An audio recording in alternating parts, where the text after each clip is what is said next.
I want to make a message directly to J.D. Vance, Marco Rubio, and anyone who might want to run for president of the United States in the Republican Party in 2028. This administration has done a fantastic job on so many issues, and there has been good talk about the most critical issue of our time, free speech. In fact, there's been excellent action, especially here in the United States, to eradicate sources of funding domestically for the censorship industrial complex. You are being encircled, you're being surrounded, you're being outplayed, you're being outmatched, and you do not appreciate the magnitude of the threat you need to respond to and everything that needs to be done to take it on. Let me present to you what I see with crystal clarity, your future, if you don't do this. This is not from me. This is from Europe and other countries.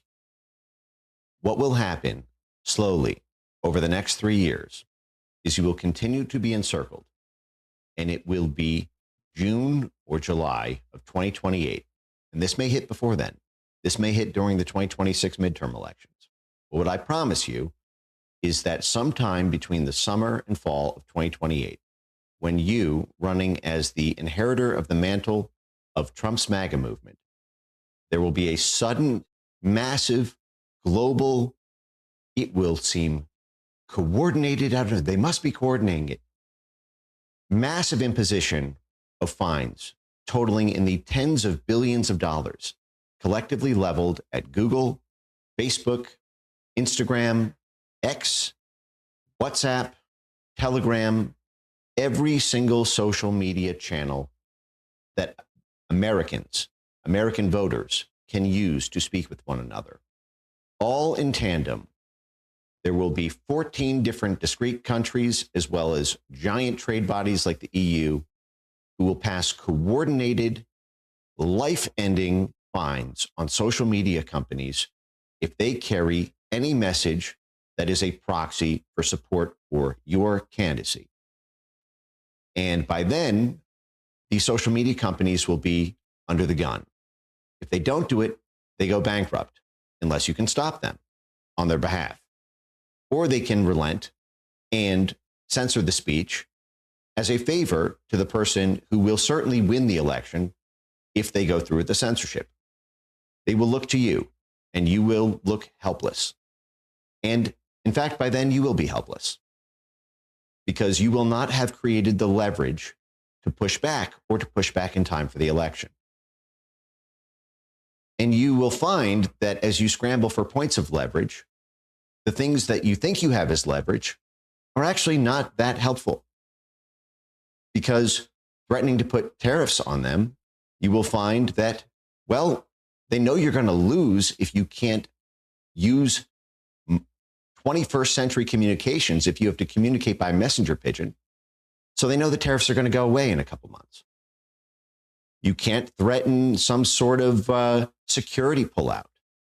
It's going to be a different presidency when you lose.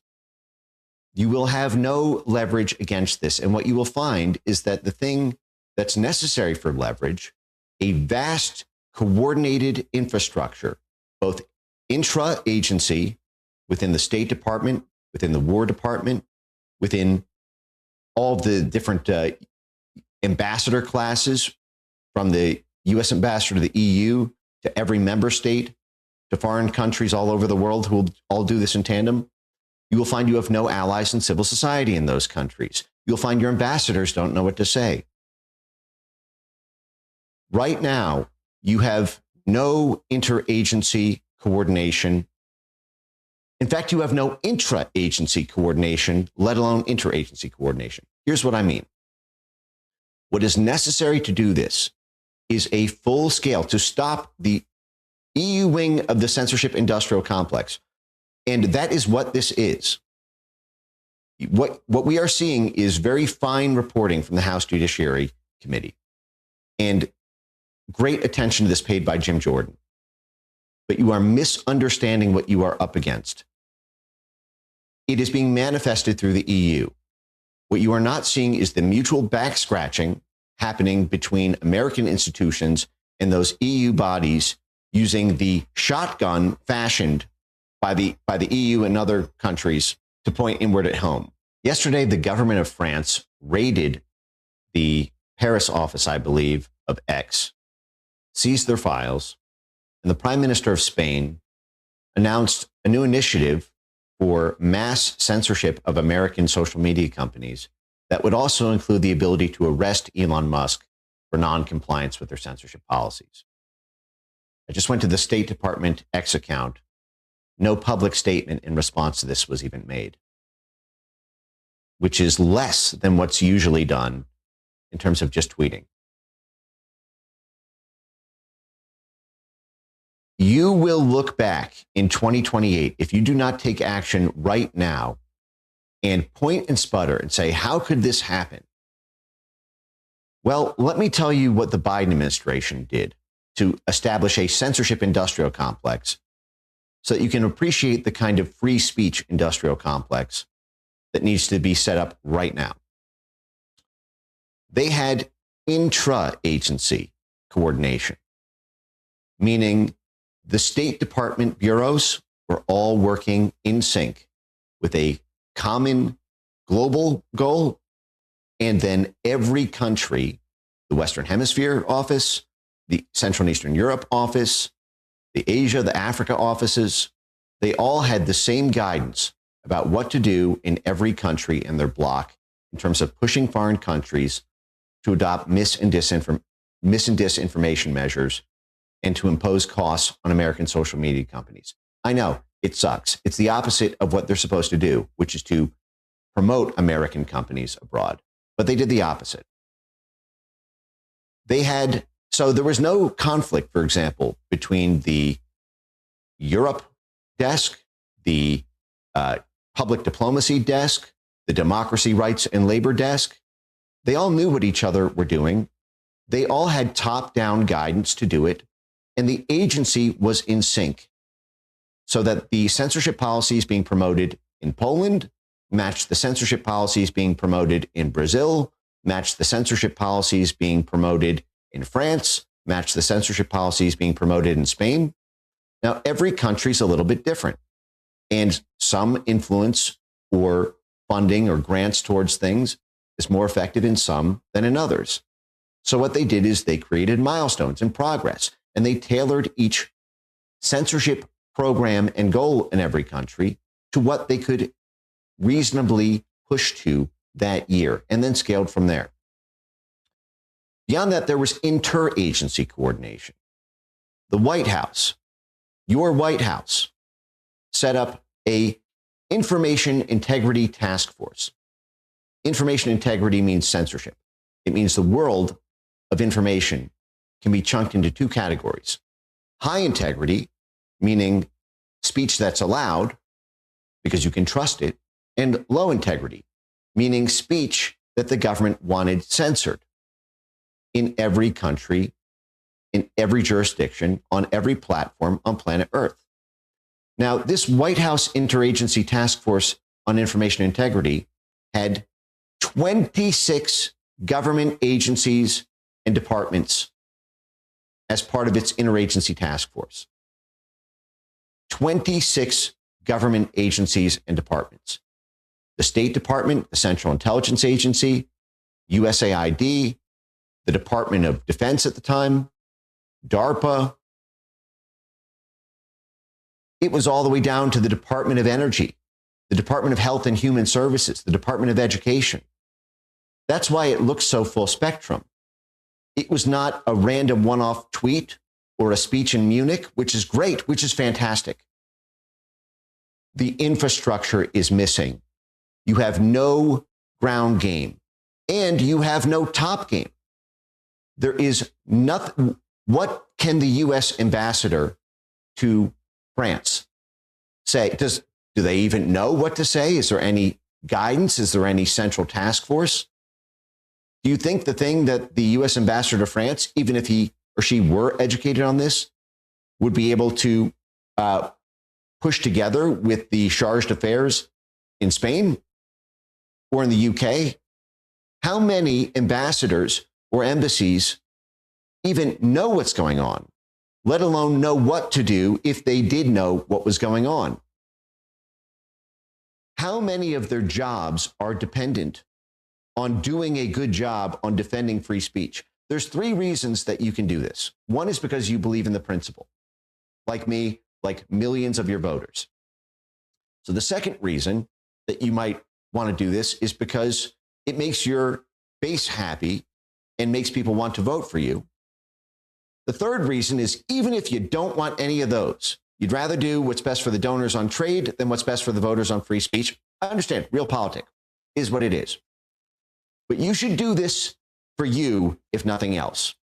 Because if you want to run for president in 2028 and you want the votes of Trump supporters, then Trump supporters are going to get collectively destroyed because the platforms will be destroyed, any platform that can host them. And I've seen this movie before. I screamed like bloody hell inside the White House in 2020 about this. And it didn't seem to hit people until the president himself was already censored. Then suddenly the plight of tens of millions of followers was seen, and I'm glad that it was. I'm eternally grateful that it was. But I'm here from the future to tell you this is going to happen, not might happen, not hypothetical, not tail end risk. They're talking about it. When they first issued that $140 million fine under the EU Digital Censorship Act, they were testing the waters to see if holy hell would be raised, if Trump might pull out of NATO for a month, if tariffs would spike to 300%, if French businessmen or German businessmen or EU businessmen in the United States were arrested. Nothing. There was nothing. Well, you might say it's only 140. Well, what happens when it's 140 billion instead of 140 million? The platforms, no matter how much they like you, they're not guaranteed that you're going to win if they hold off and accrue billions of dollars in fines, hoping you win the election. It's going to be a close election, even with free speech on the internet. Without it, you got no shot. If the entire generation of under 50s who communicates 90% on digital platforms can't even talk about you or talk about scandals the other side commits, you're lost. You are placing the platforms in an impossible position by not fighting for them now. You need a full-scale effort, body-wide in the EU, both at the EU level and in each of the member states. There needs to be a progress bar month over month about what steps were taken within each member state country to convince them to pull out of the DSA, to convince the EU regulators that it will be far more costly for them to keep this regulation than it is to throw it away. And if you don't do that, I am here from the future to tell you, you lost. And there's a very likely chance you will be in jail when President Gavin Newsom picks Kamala Harris as his Attorney General of the United States. This is existential, not just for us, the little people who vote for you, not just for the platforms who have put it all on the line to go against 10 years of Democrat pressure to try to be neutral here in the United States, but to yourselves. You cannot have a situation where the Europe desk and DRL and public diplomacy and every individual country has no common plan to create leverage. This month, Wyoming drafted a bill called the Granite Bill, which will allow, for the first time, a U.S. citizen to bring, or a U.S. platform, if they are hurt under censorship rules by a foreign country, to bring foreign officials to court in Wyoming if that social media platform has servers there. Where's the support for that bill? Where's a truth or a tweet to support that bill? Where are the phone calls to every single Republican member of the House and Senate to bring that legislation nationwide and to make damn sure that every foreign country on earth who is involved in the censorship industrial complex, whether that's EU, UK, France, Spain, Germany, you name it, that they better not try to do the thing that I'm telling you they are going to do several months before the election, mass coordinated social media censorship fines on a scale that will bankrupt American companies. You need retaliatory regulatory structures in place. You need a poison pill in place. You need to create that leverage right now, because you will not have time to create that leverage 6 months before an election. It will not be possible, physically possible, let alone politically possible then. If anyone wants to reach out about how to structure this interagency task force and how to do that interagency and intra-agency coordination, feel free to contact me at any time. But I'm telling you, for humanity, for your country, and if nothing else, then for yourself, this has to be done now.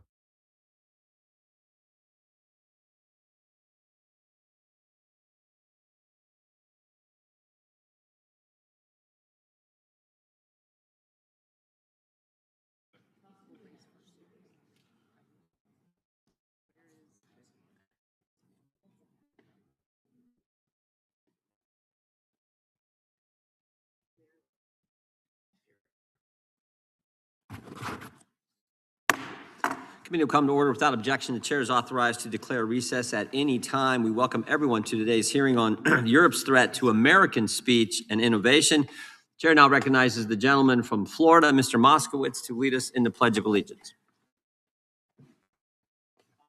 Allegiance to the flag of the United States of America and to the republic for which it stands, one nation, under God, indivisible, with liberty and justice for all.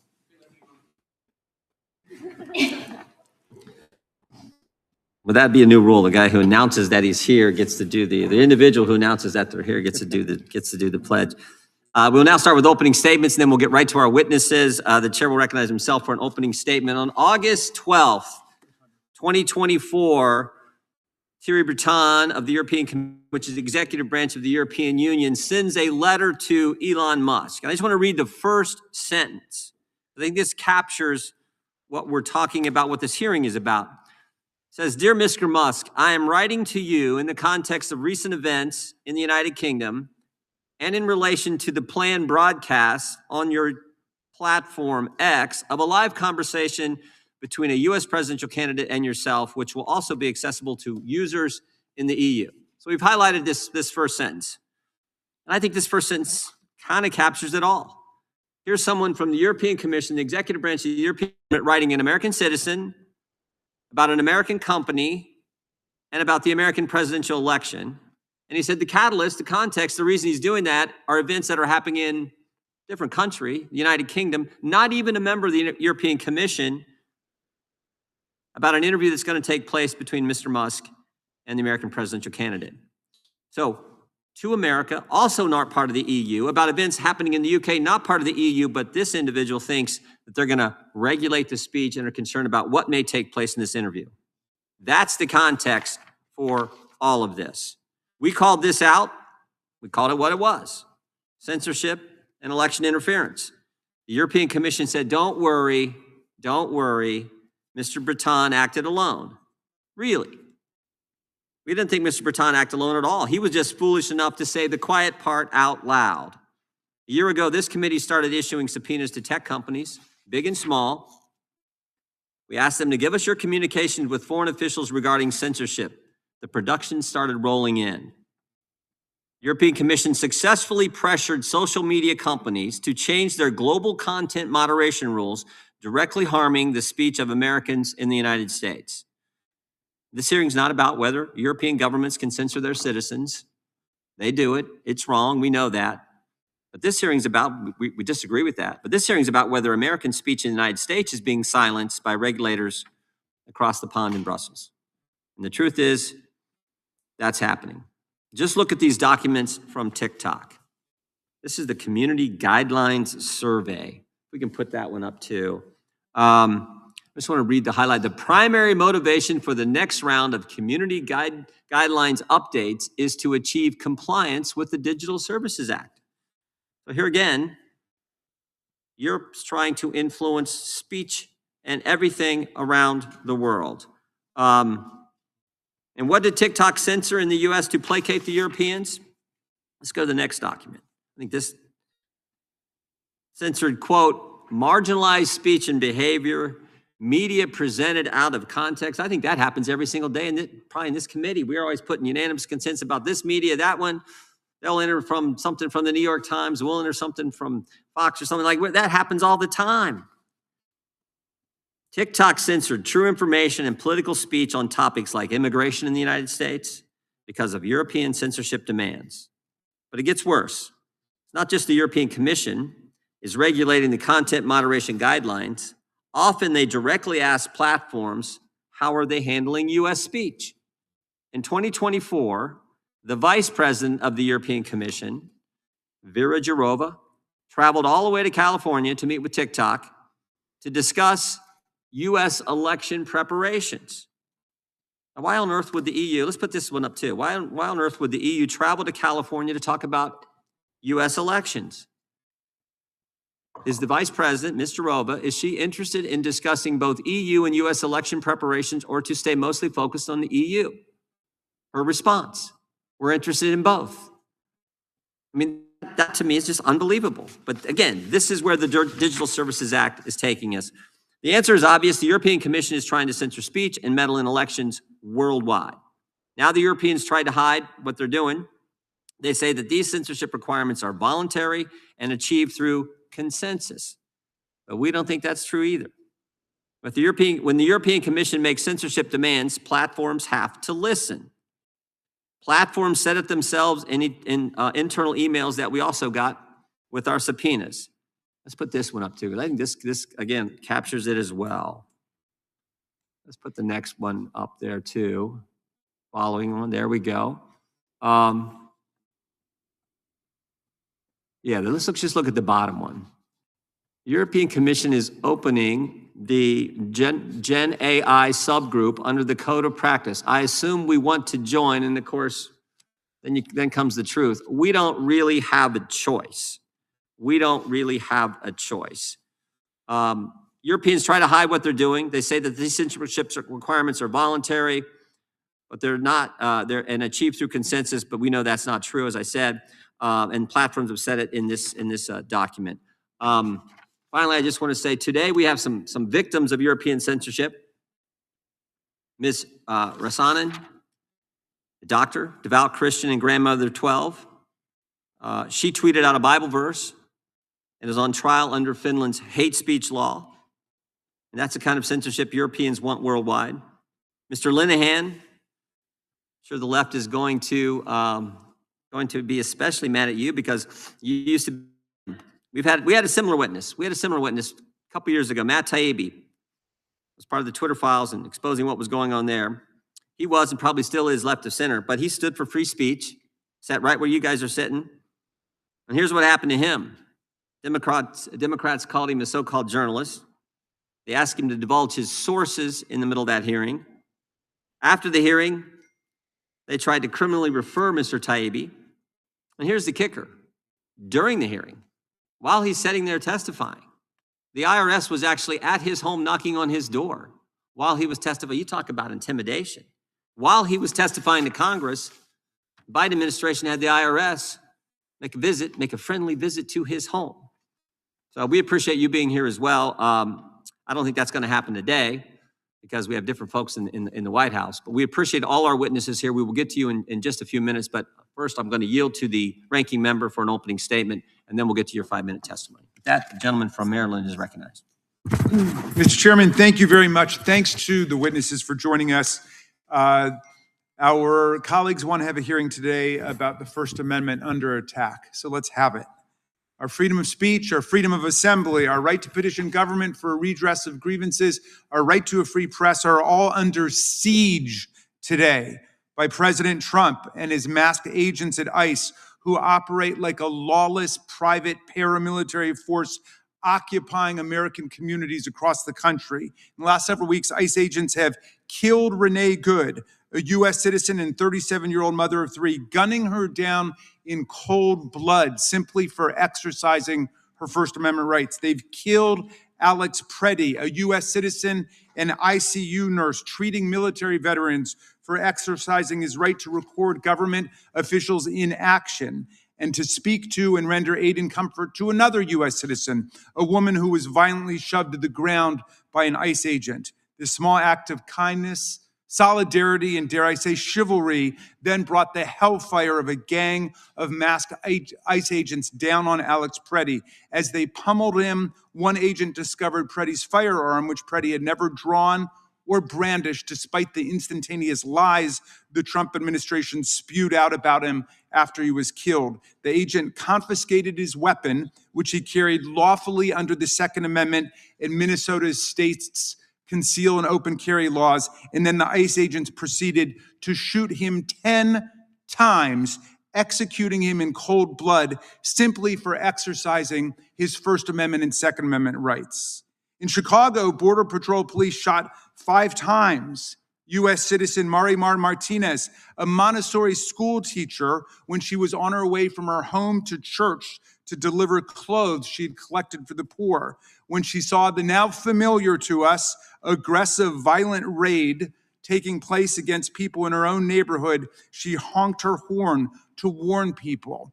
This prompted an agent to swerve his car into hers, at which point he began shooting directly into her car. She could, quote, feel bullets continue to pierce her body all over. Quote, I saw my life flash before me and slowly began to think, this is the end of me, she told a shadow hearing yesterday on Capitol Hill. In a now predictable pattern, phony charges against her for ramming the police car were filed, but then promptly dropped by prosecutors when they were clearly contradicted by the video recorded facts on the ground. Miraculously, she has lived to tell the story, traumatized by our government, her own government, but undaunted in standing up for her community and for American freedom. I could recite, Mr. Chairman, equally gruesome cases to you for the next 2 hours if we had the time, but everyone should check out the sickening case of Aliyah Rahman, a 43-year-old citizen with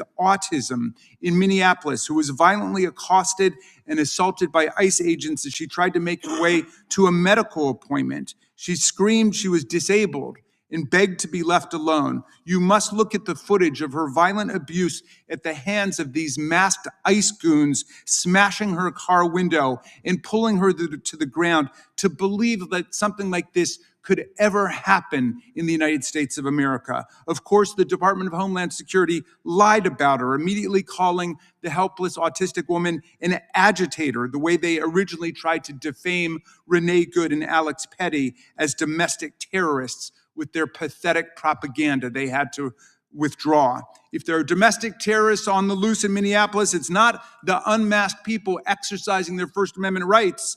It's the masked agents who believe they operate with impunity and immunity and violent domination over the lowly citizens of America. So yeah, we need a hearing today, Mr. Chairman. It's been more than a month since 3,000 agents descended on Minneapolis, outnumbering the entire local police force 3-1. It's been 4 weeks since they shot and killed Renee Good. It's been 10 days since Alex Preddy was executed in broad daylight by ICE agents whose salaries we pay and who got a $50,000 sign-on bonus and whose ranks almost certainly include pardoned January 6 insurrectionists like Proud Boys and Oath Keepers who now may have gone from beating the daylights out of our police officers on January 6th to beating the daylights out of our citizens. But in all that time, how many administration witnesses has the majority called to address these outrageous violations of the Bill of Rights? Not one. A few days ago, you know, Mr. Chairman, every Democratic member of our committee wrote to you and asked that you call Homeland Security Secretary Kristi Noem before us without delay. We wrote, this committee has devoted years of oversight to alleged First Amendment violations by social media companies, and we've subpoenaed foreign companies over censorship abroad. But look what's happening right here in front of our own eyes. Federal agents have shot dead 2 Americans in the past 2 weeks for exercising their rights to protest.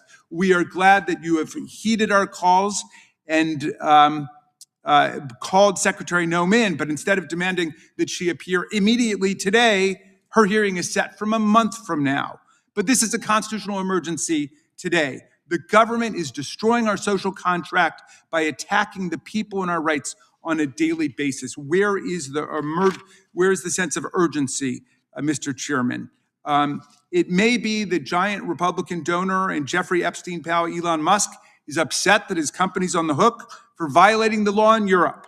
Maybe that the public is angry at him about his platform Grok creating nude photos on demand of women, children, and men all over the world. It may be that he was fined for refusing to comply with the European law against fraud.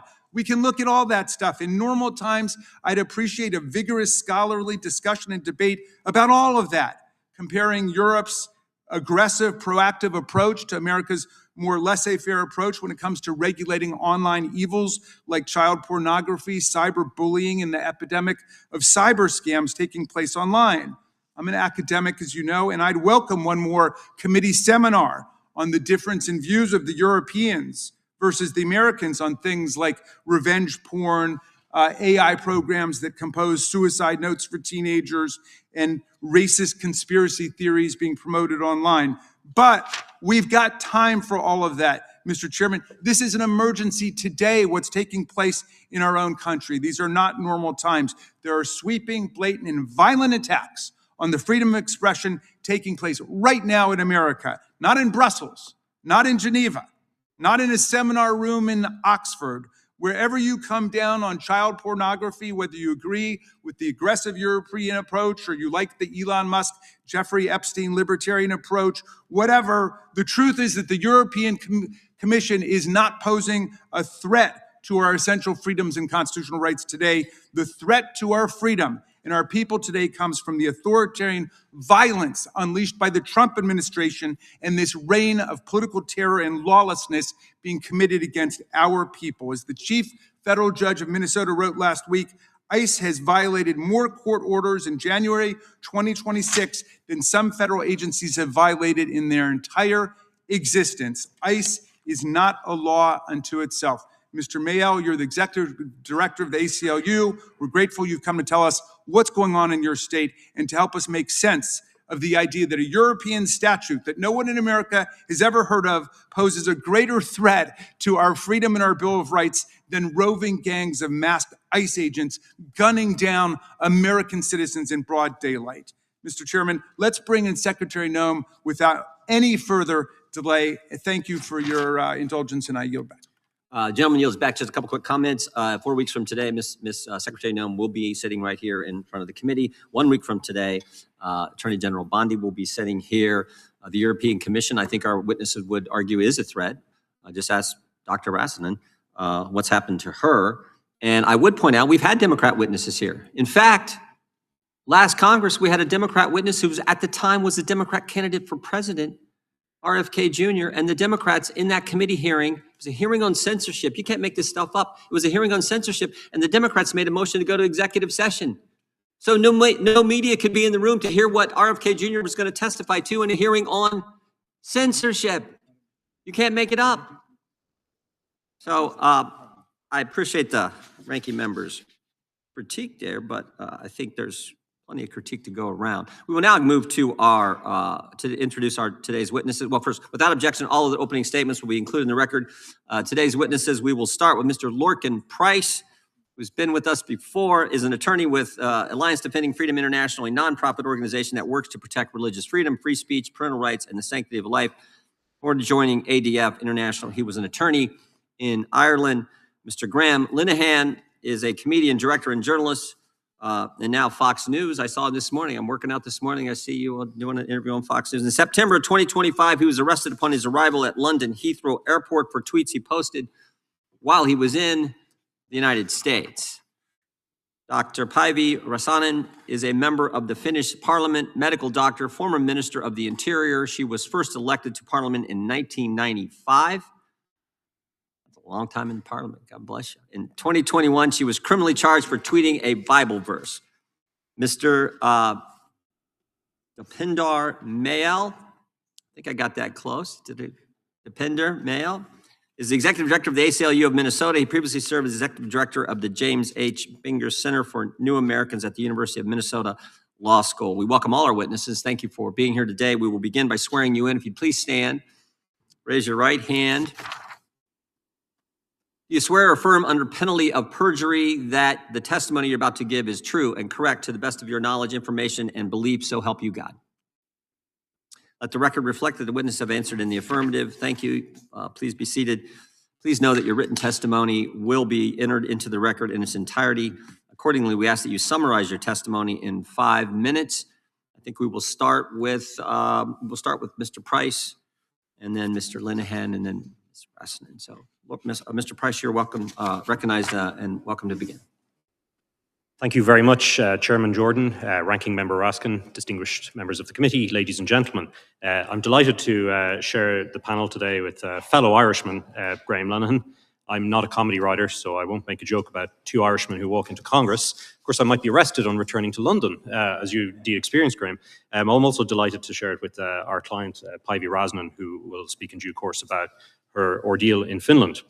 On the last occasion that we spoke, ladies and gentlemen, on this subject, we had a discussion on the censorship potential of the EU's Digital Services Act. And at that point, we were speaking in the theoretical. It may cause censorship. It has the potential to affect Americans and so on. And many were not convinced. However, now it's unmistakable that it has indeed caused the censorship that we warned of. We have moved from theory to practice. There can be no doubt that the European Digital Services Act is the tip of a massive censorship industrial complex.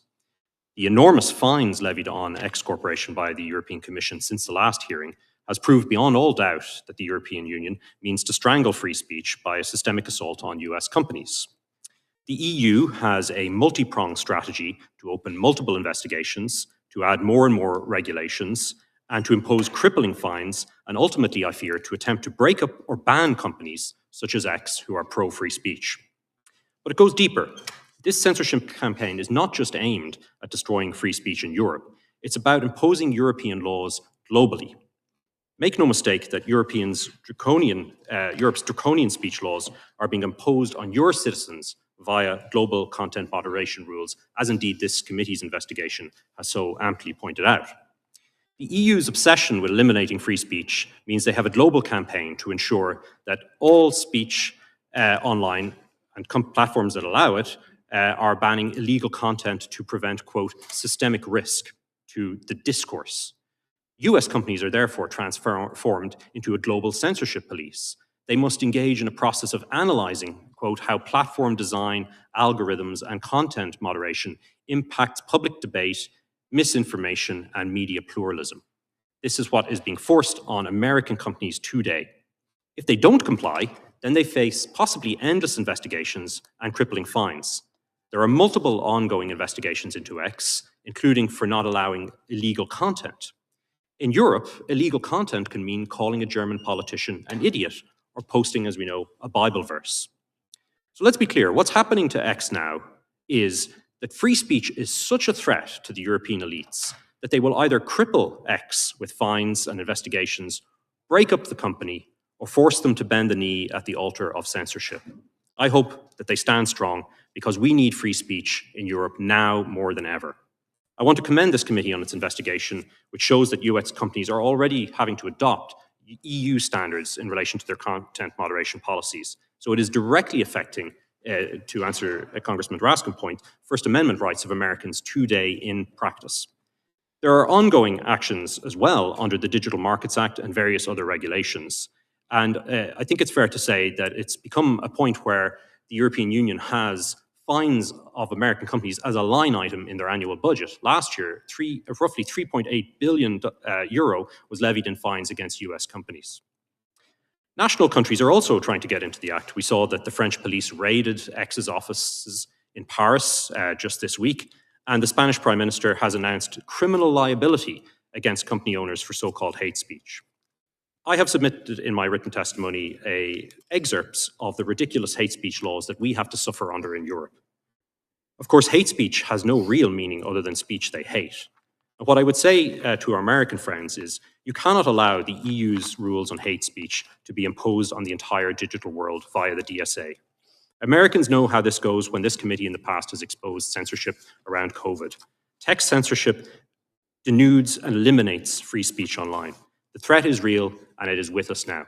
Thank you very much, and I look forward to our discussion. Thank you, Mr. Price. Mr. Linehan, you are recognized for 5 minutes. Make sure you hit the mic there. Yeah. Pull that mic close and fire away. Thank you, and thank you for this opportunity. My name is Graham Linehan. I spent 30 years writing comedy for British television. It was a career I loved, but it ended when I began noticing that women were losing their livelihoods, their social circles, and even their freedom for defending rights won over 100 years ago by the suffragette movement. I looked into what these women were saying and could find nothing wrong with any of it. They believed, as I do, that single-sex spaces are essential for women's privacy, dignity, and safety. They believe that children should not undergo experimental medical treatment that ravages their health and shortens their lives. They believe that women have a right to fair sport. These were not extreme positions, but for holding them, I became the target of a series of harassment campaigns that cost me my career, my marriage, and eventually drove me from my homeland. For a decade, the British police have harassed me for expressing views that the majority of the public share. In 10 years, not one person, not the police who arrested me, not the colleagues who condemned me, not the friends who turned away, has told any of us what we did wrong. Our accusers do not deal in arguments. No one is able to point to the flaws in our analysis. We have simply been punished for objecting to fashionable yet incoherent orthodoxies.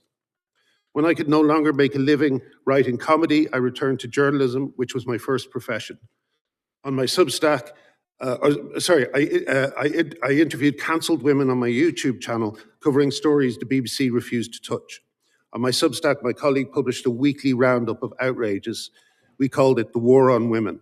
We were never at a loss for stories. This committee is here to discuss threats to free speech in Europe, but I briefly want to touch on the forms of quiet censorship that don't require state suppression.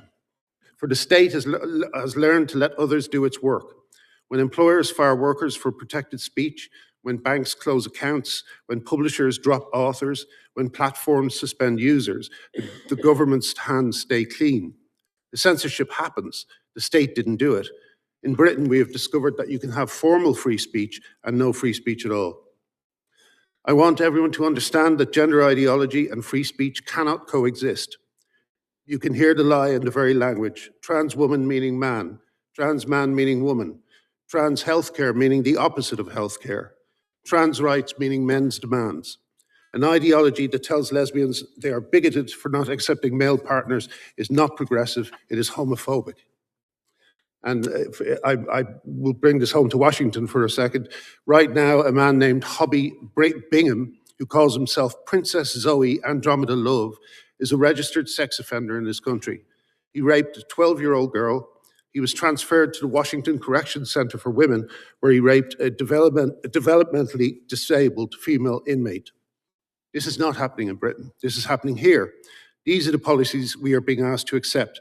And just as in the United Kingdom, those who refuse pay with their livelihoods, their reputations, their peace of mind. Finally, I'm asking the committee to do three things.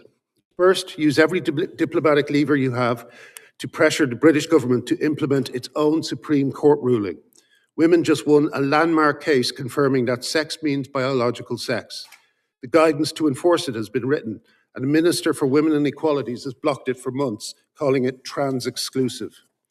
If the British government can ignore its own Supreme Court to appease gender activists, so can yours. Please make it clear that America is watching. Second, put pressure on the Irish government to reopen a conversation it never had. In 2015, while Irish people were celebrating their vote for marriage equality, the Gender Recognition Act was quietly passed. No public consultation, no referendum, no women's rights organisations consulted. The public did not know what they were signing up for. They do now. The consequences are visible across Irish life. Men in women's prisons, men in women's sport, children taught lies in their schools. Ireland is my country of birth. Its women and girls deserve the debate that they were denied. Third, recognise that free speech is not preserved simply by declining to arrest people. People from all walks of life are being silenced by the institutions that license and employ them. We need new whistleblower protections for the digital age. If government will not defend dissenters from institutional retaliation and mob rule, then what is the First Amendment for? That's not an abstract question. The women who lost their careers, the children who lost their health, the athletes who lost fair competition. They did not have a voice in the decisions that failed them. I am asking you to give them one. Thank you.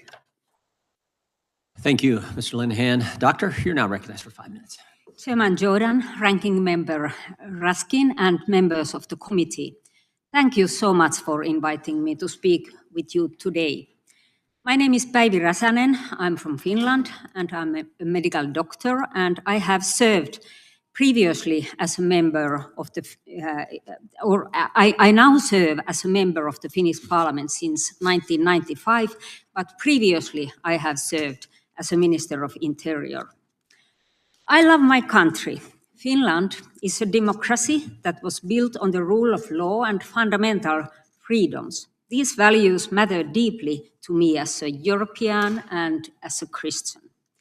More than 6 years ago, in 2019, I expressed my Christian beliefs about marriage and sexuality in a Twitter post. I directed my post to my church, the Evangelical Lutheran Church of Finland, in response to their decision to participate in a parade, Pride, which I believe contradicts our Christian faith. I added a picture of some scripture verses with a post that guided my perspective on this issue. I did so peacefully, without targeting or insulting anyone.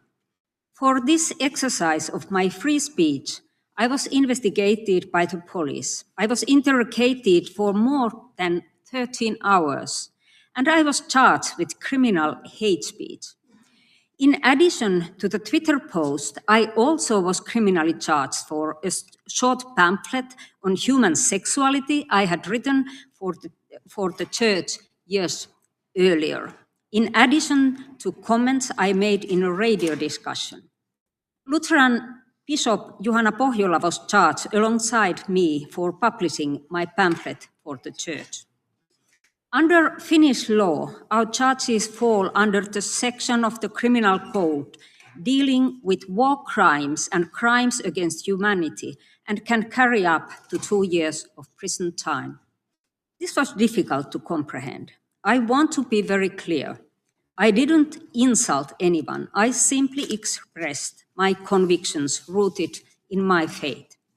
Twice, Finnish courts unanimously acquitted me. They ruled that no crime had been committed.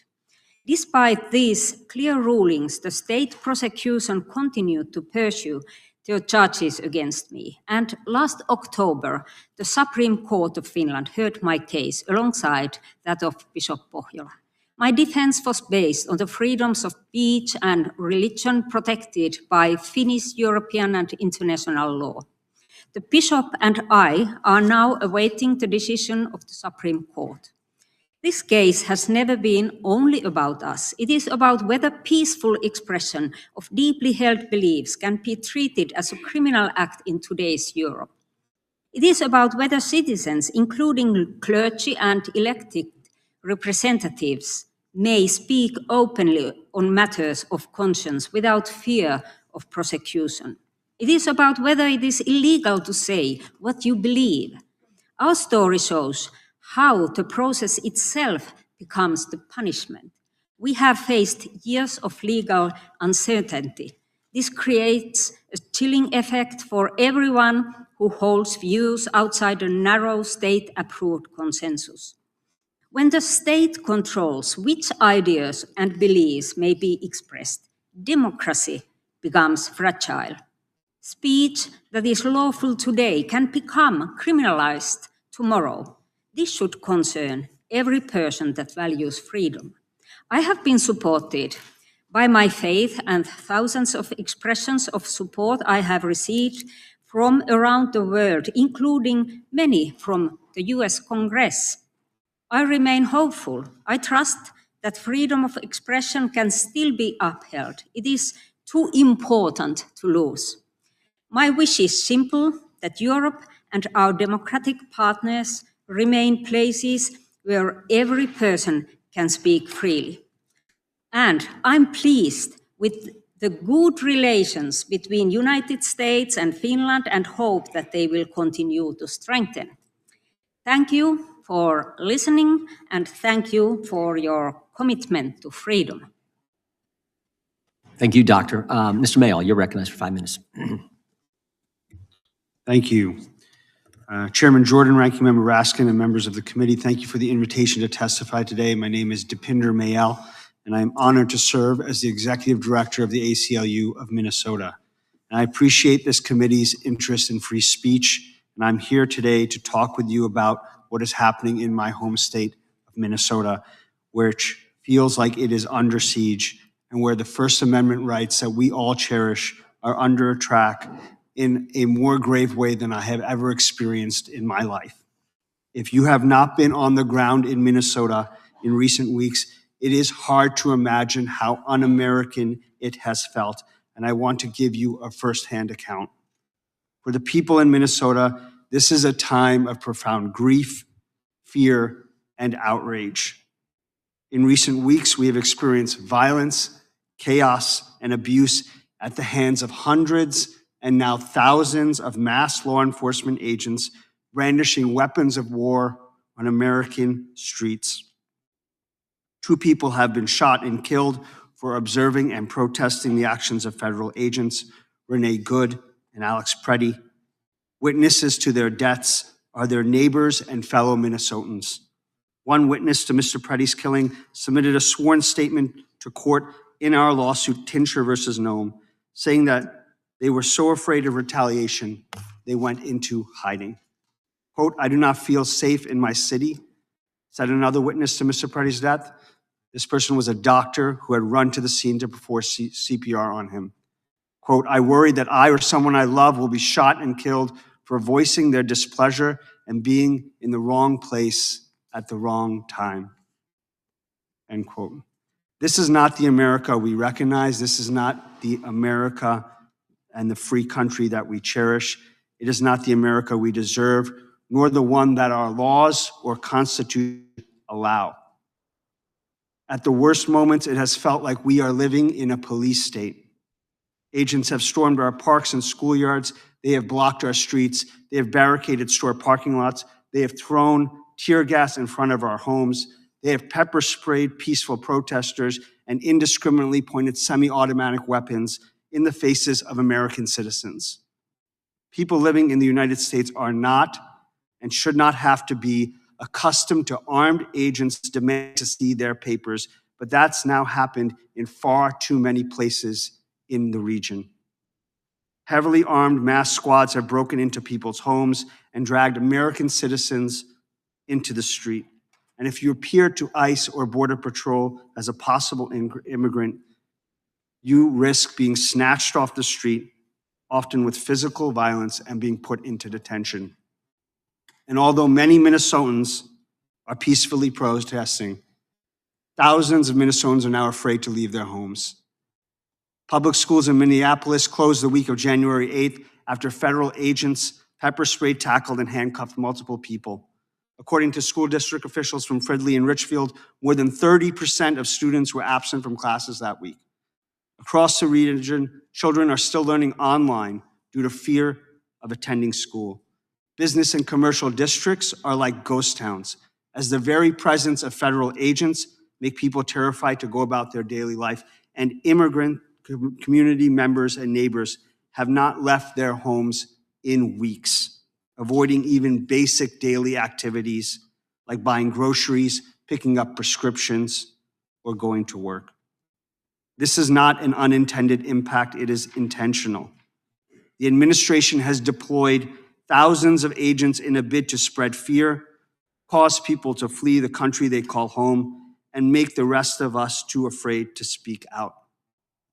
These agents are bound by the Constitution, yet they have broken dozens of our laws and agency policies, as well as the faith of the American communities they are meant to protect. I'm here to ask you, as members of Congress, to act. Our cherished rights, all of our cherished rights, are at stake. Please use the power of the purse to rein in this unprecedented, lawless, and dangerous escalation in our community. We urge you to demand that federal forces withdraw from Minnesota now before another life is taken. Thank you.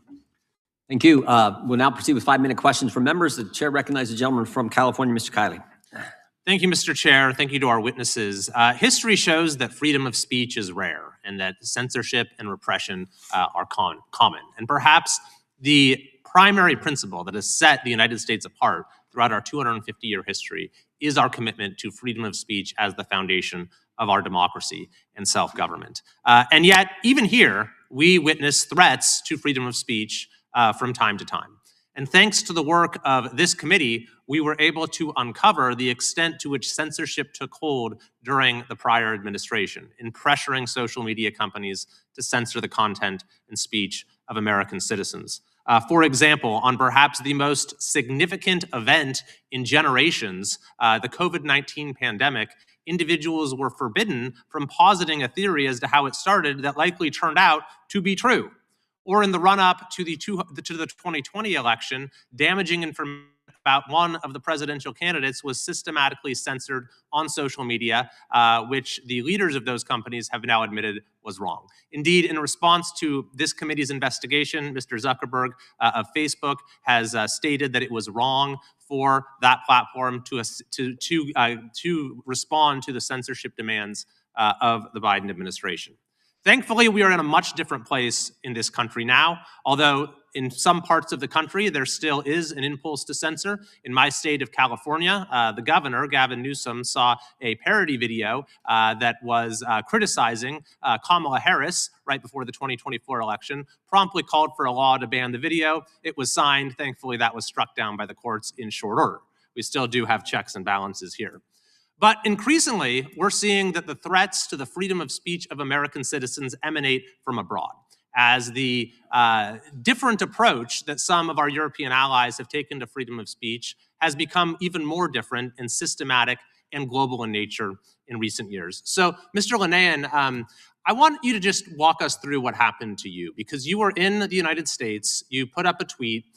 You're a comedian, you use some off-color language, maybe different than the way I would say things sometimes, but that's what you do. And you made a comment about the propriety of biological males being in female-only spaces. Can you tell me exactly what happened when you landed at Heathrow Airport in some detail? Well, as I said, because I'd been arrested before, and because I'm sort of the victim of kind of village gossip on a global scale, when the plane actually taxied to a stop and we were kept there for longer than is usual, I sort of immediately knew that I might be about to be arrested. But when I got to the door, I couldn't believe it. There were police, all of them armed, which is standard in Heathrow. But it was a shock. You know, I didn't see how 5 police were necessary, especially as I was coming into the country to testify in another trial, and they would have known that. So yeah, I have to say, even though it was shocking and unpleasant, and I ended up having such high blood pressure that I had to be transferred to a hospital, in many ways, I'm very glad it happened to me, because my voice has been silent so long in the UK. I'm very much a niche voice because of the kind of control gender ideology has over the whole country, over institutions. Well, it's also probably the chilling effect, right? You put up a tweet, you say something that you believe, and you're met by 5 armed guards who put you in jail. What effect does that have on other people speaking their minds? As you know, as you say, chilling effect. Who knows? Who knows what effect it has? The censorship that's at play when it comes to issues around women's rights is a kind of quiet censorship. People are cancelled quietly. They just stop being invited to things. Right. They stop getting contracts and so on. So yeah, that's one of the things I wanted to get across to people, that there's more than one form of censorship. It's not just the government being heavy-handed. It's a sort of orthodoxy that has been imposed across British society, especially in certain industries that attract very privileged middle-class people. So we have publishing, theatre, the media, and the NHS now, which is very frightening. All these institutions have been captured by gender ideology, and no one is objecting to it. Just the fact that no one is objecting to it does not mean that people don't object to it. Do you know what I mean? That's right. And that is what has been recognized by our courts as the peculiar evil of censorship, is that it ends up silencing a much broader swath of speech and thereby distorts democracy, distorts the values of society, and impedes progress. So that's what we're trying to stop with this hearing today. Thank you, Mr. Chair. I yield back. Gentleman yields back. The gentleman from Maryland is recognized. Mr. Chairman, thank you. Mr. Price, I think we've seen you now 4 times. We met you in Brussels. We met you in London. You've come twice to testify here. So we're familiar with your views. I do think you call yourself a civil libertarian, someone who's a champion of free speech. Would you agree with me that nobody should be shot or killed by their government for exercising their freedom of expression? Absolutely, people shouldn't be killed unless there's obviously there's an investigation, I believe, underway. I think in the instance you're referring to. But how about reporting on the activities of government officials? Do you think that the public has the right to take notes, to video record, and then to publicly disseminate information about what our police officers, ICE agents, or government officials are doing? Is that part of the freedom of expression? I think people have the right to share information online, sir. Yeah, and our courts have certainly found that. So thank you for coming and contributing your voice on that. Mr. Mayo, thank you for coming all the way from Minnesota. I hope you don't feel like you've entered the twilight zone here. We're having another hearing about the imaginary threat to the transphobic material of Irish comedians against the European Union, and we can't seem to have a hearing about ICE agents shooting Americans in the face for exercising their First Amendment rights. Please give us a sense of your experience of what the topic of this hearing is versus what's going on in our country. Thank you. I'm here to talk about the most significant threat to free speech in our lifetime. That is not happening online or digitally right now. It is happening on the streets of Minnesota and Minneapolis, as well as the most significant attack on our Fourth Amendment and the principles of the Fourth Amendment and the protections against warrantless arrests as well. Well, you made a really significant point in your testimony when you said, we, of course, are seeing tens of thousands of Minnesotans out in the streets every day protesting this reign of terror. But you've also said that a lot of people are afraid now to go out because of the violence that's occurred. In other words, those huge protests could be even much huger without government oppression. Am I reading you right on that? Yes, I mean, so I can't, describe in words fully how, disruptive, terrifying, and intense the feeling is in Minnesota right now. People are scared to leave their homes. People are scared to go about their daily business.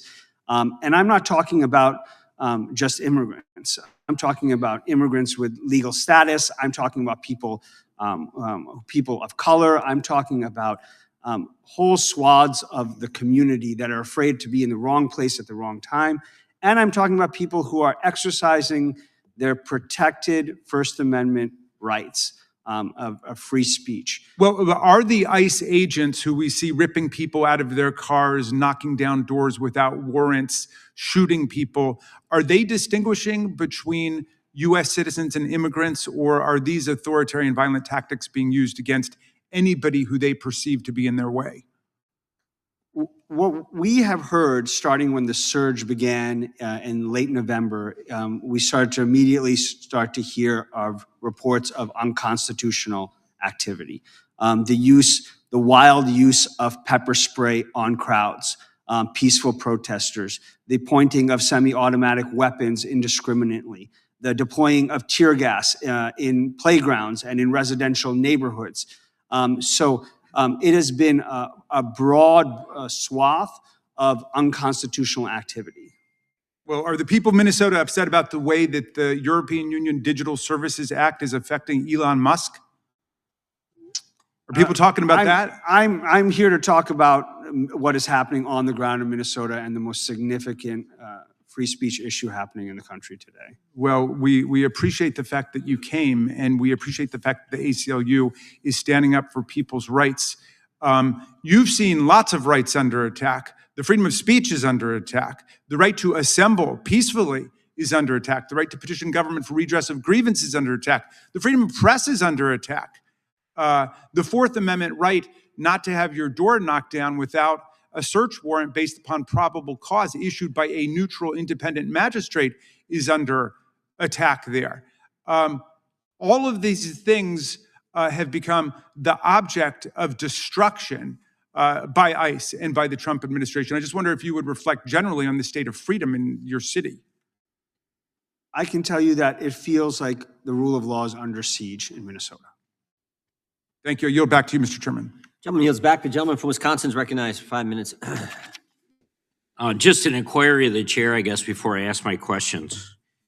I was wondering, is it possible, Chairman, to bring back Alejandro Mayorkas before the committee so that I realize that the impeachment process certainly was explored and failed, but it would be great to know how he sat before this committee and deceived. Mr. Chairman, should a point of order, is the gentleman using his time, or is this a parliamentary inquiry? I'm not quite sure what's going on. And systematically, his time should be running. It's 5 minutes. Okay. I'm just wondering if we could get the former secretary before the committee.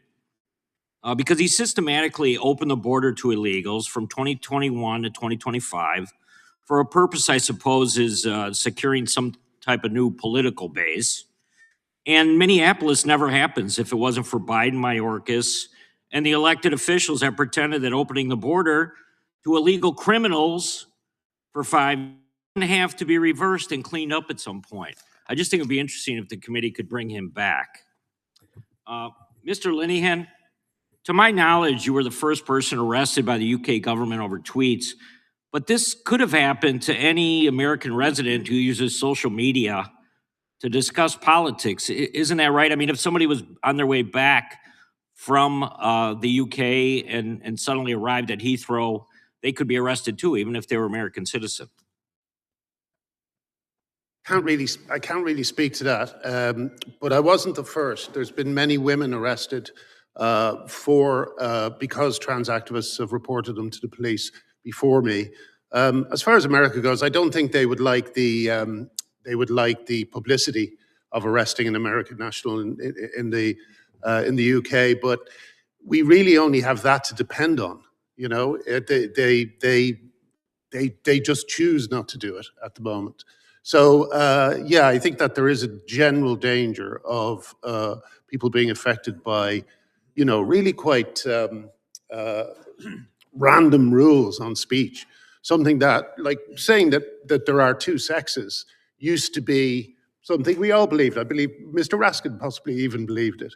But nowadays, people are pretending not to believe that there are two sexes, and it's something that destroyed my whole career in life. That I insisted on the truth. So yeah, we can't rely on the kind of mood of governments being affected by incoherent liberal orthodoxies. I'm sorry, it's not a great answer to your question. No, it's very good. Thank you. Mr. Price, why should Americans care about Graham Linehan's arrest? I think they should care because it shows very clearly what's happening in Europe. What we're talking about is European laws now being exported by the European Union via content moderation rules across the world. That's what is going on now. So American speech is already being affected. And in my written statement, you'll see a sample of some of the really quite draconian and bizarre laws that we have in Europe when it comes to speech. So that type of legal system is now being pressed down via these digital content moderation rules into American speech. And for Graham and for Ivy, you can see very clearly that these laws aren't theoretical. They put them into force, and it means people are arrested, they're interrogated, their freedom is taken away. Ivy has faced a 6-year court battle to get to this point. Graham undoubtedly is in their crosshairs for more action in the future, which means that really we just don't know, as we say, that the extent of the chilling effect is enormous in Europe. And exporting that globally via EU digital regulation it should be a real concern for this committee. And indeed it is, thanks to your investigations. So a recent report by the House Judiciary Committee shows evidence that the person in charge of enforcing the Digital Services Act was also concerned about enforcement of the DMA, the Digital Markets Act. Should we be concerned that the EU regulators could be using the threat of additional fines under the DMA to compel compliance with its global censorship regime? Certainly. One way to look at it, I think, is that you have to imagine this concentric circles, and at the center is speech. Speech is the greatest threat to the European Union at this point.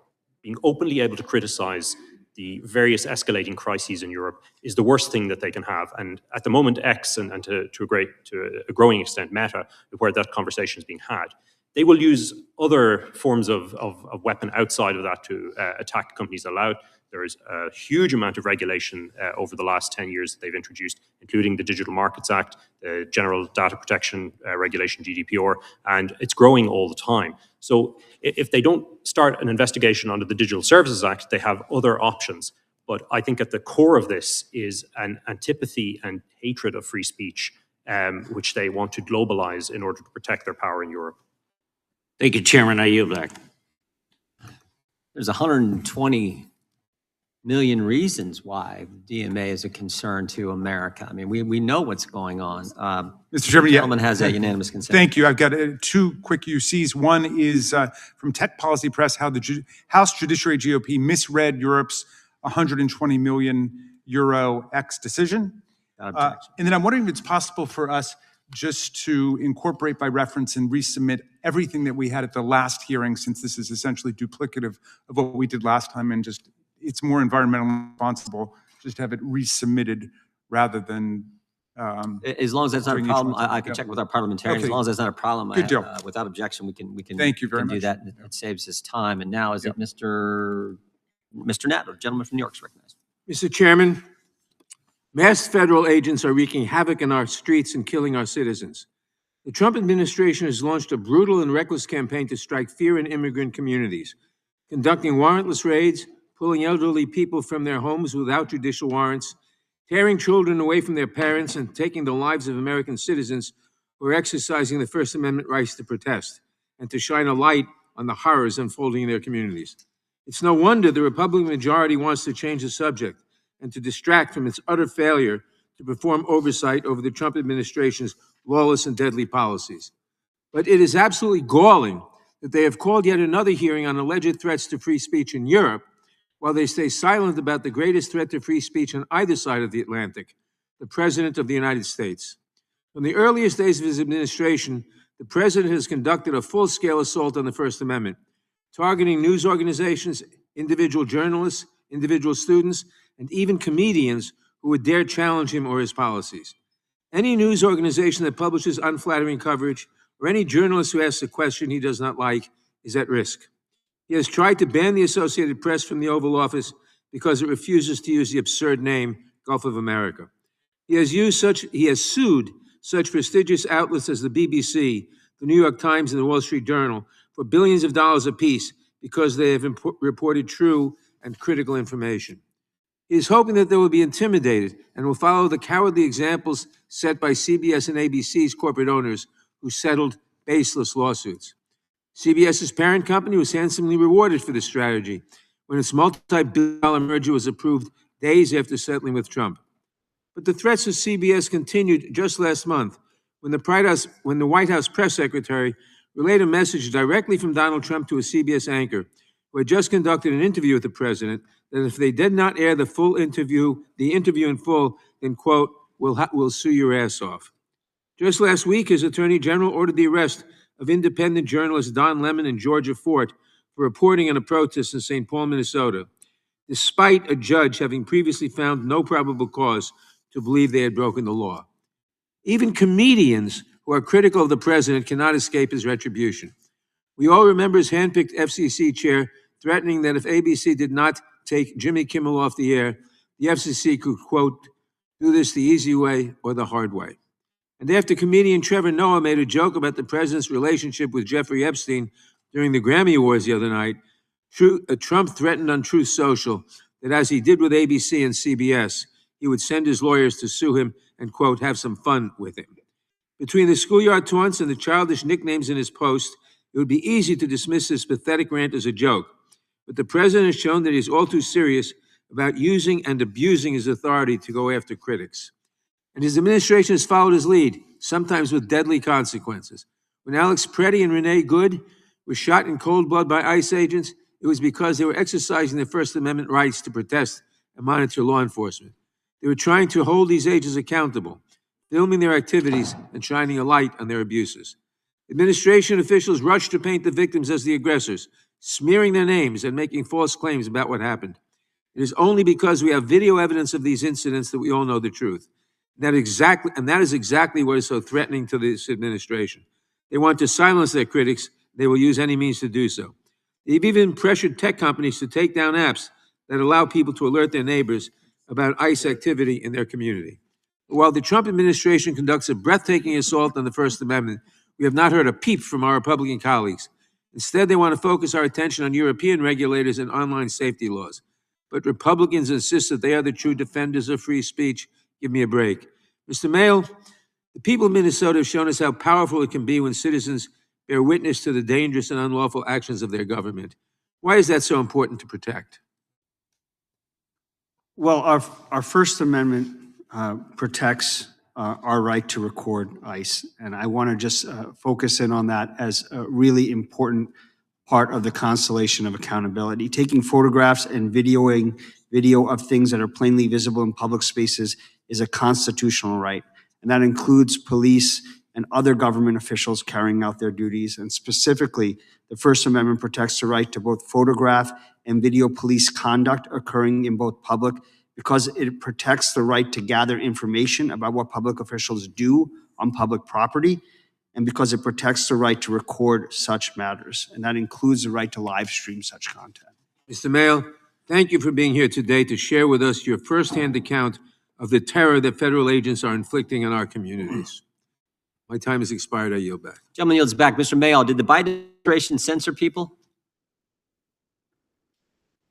I'm sorry, thank you for your question. I'm here to talk about what's happening. A simple question. Did they do it? On the previous administration censor American speech? You're from the ACLU. You should care about that too. We do care about free speech, but what I'm talking about here truth. today is the most significant threat to free speech. I got that. You've said that every time the Democrats ask you a question. I want to know, did the previous administration censor American speech?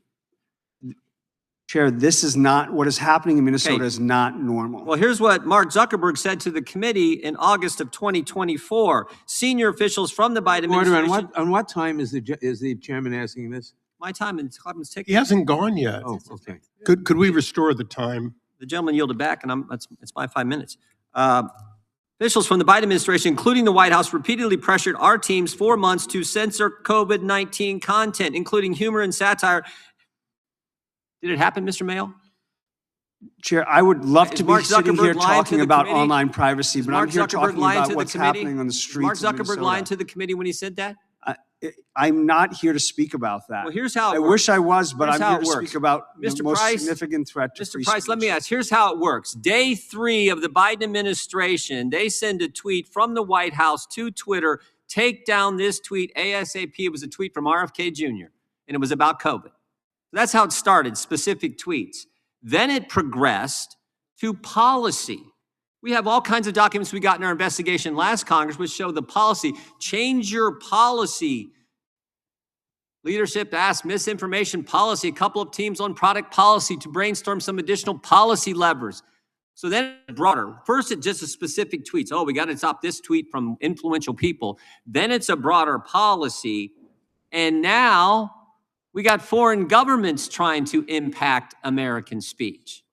And it's so pervasive that you have individuals who put a Bible verse up that they're coming after. That's the progression this takes. Is that accurate, Mr. Price? Yes, sir. That's how it goes. One tweet. We don't like RFK Jr. Oh, by the way, everything RFK Jr. said in that tweet was true. Back to Mr. Kiley's point. So many things they said to take down were true. I bet Mr. Linehan would agree with that too. That's how it goes. Sometimes the thing they want to censor is the truth. That's how this works. This is, oh, by the way, Mr. Linehan, when they arrest you, were there cameras there? I'm just curious. How about you, doctor? When you were charged, how was that? How did that happen? Oh, let me go back for a second. I was curious about this too, Mr. Linehan. When you were apprehended at Heathrow Airport, what did the police officers say? What did they say to you? Did they say, were they coming in aggressive? Or did they say, "Hey, man, we're sorry. This is ridiculous. We got to do our, How did that go down? I got that impression that they felt a bit embarrassed about it. Yeah. I mean, I think basically the UK police are now in this situation where they are trying to contain every problem that Keir Starmer doesn't want to talk about. And that's all they do. Yeah. We can't get burglaries investigated and rapists put in prison, but we can get the police. They can arrest a comedian who tweeted something in the United States who's not even a UK citizen. They can do that. Yeah. And the police just like, oh, dude, sorry about this. We gotta do it. Yeah. Right. It's an. I guess it was the same with you, doctor. Is that right? I mean, did they say? Maybe I'm wrong, but that'd be my guess. Yes, my process started over 6 years ago, and there was a pride parade in Finland, and my church, the leadership of the church, decided to support that parade, also financially. Yeah. And it was a shock to me, and I was afraid that this would undermine people's trust on Bible. And then it is not only about marriage or sex, but also about salvation of people. And that's why I wrote that Twitter update, where I took a photo from the Bible and made a question to the leadership of the church. Yep. After that, some citizen made a criminal complaint about my Twitter update. And police did the police come to your house? Did the police come to your house in charge? How did it work? The police started to investigate the case. Yes. And I was then interrogated by police in a small police room, which was a very unreal situation because just some years before I was a Minister of Interior. And then I was sitting there, the Bible was on the table, and the police was asking me very theological questions. If I could, I just about out of time, Doctor, but I just want to say this. Thank you for that. Yeah. That's where it progresses to. Specific tweets, broad policy, foreign governments getting involved in American speech, and so focused on it that they're willing to come after a member of parliament who simply posted a Bible verse. And they know it's wrong, as evidenced by the police who said, like, dude, we're sorry, we got to do it. They know it's wrong. And we can't even get the guy from the ACLU to admit that the previous administration censored speech. That's the state of affairs. That is the state of affairs. The fact that the guy from the ACLU can't even say, oh, yeah, they did it. Mark Zuckerberg said it.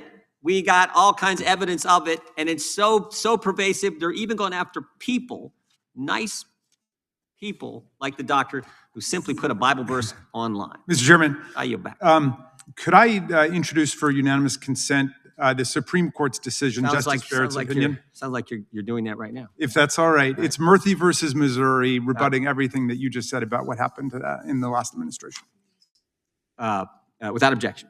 Chair now recognizes the gentleman from Georgia for 5 minutes. Thank you, Mr. Chairman. Mr. Price, you would agree that a free press is a hallmark of freedom of speech, would you not? Yes. And you would have a problem if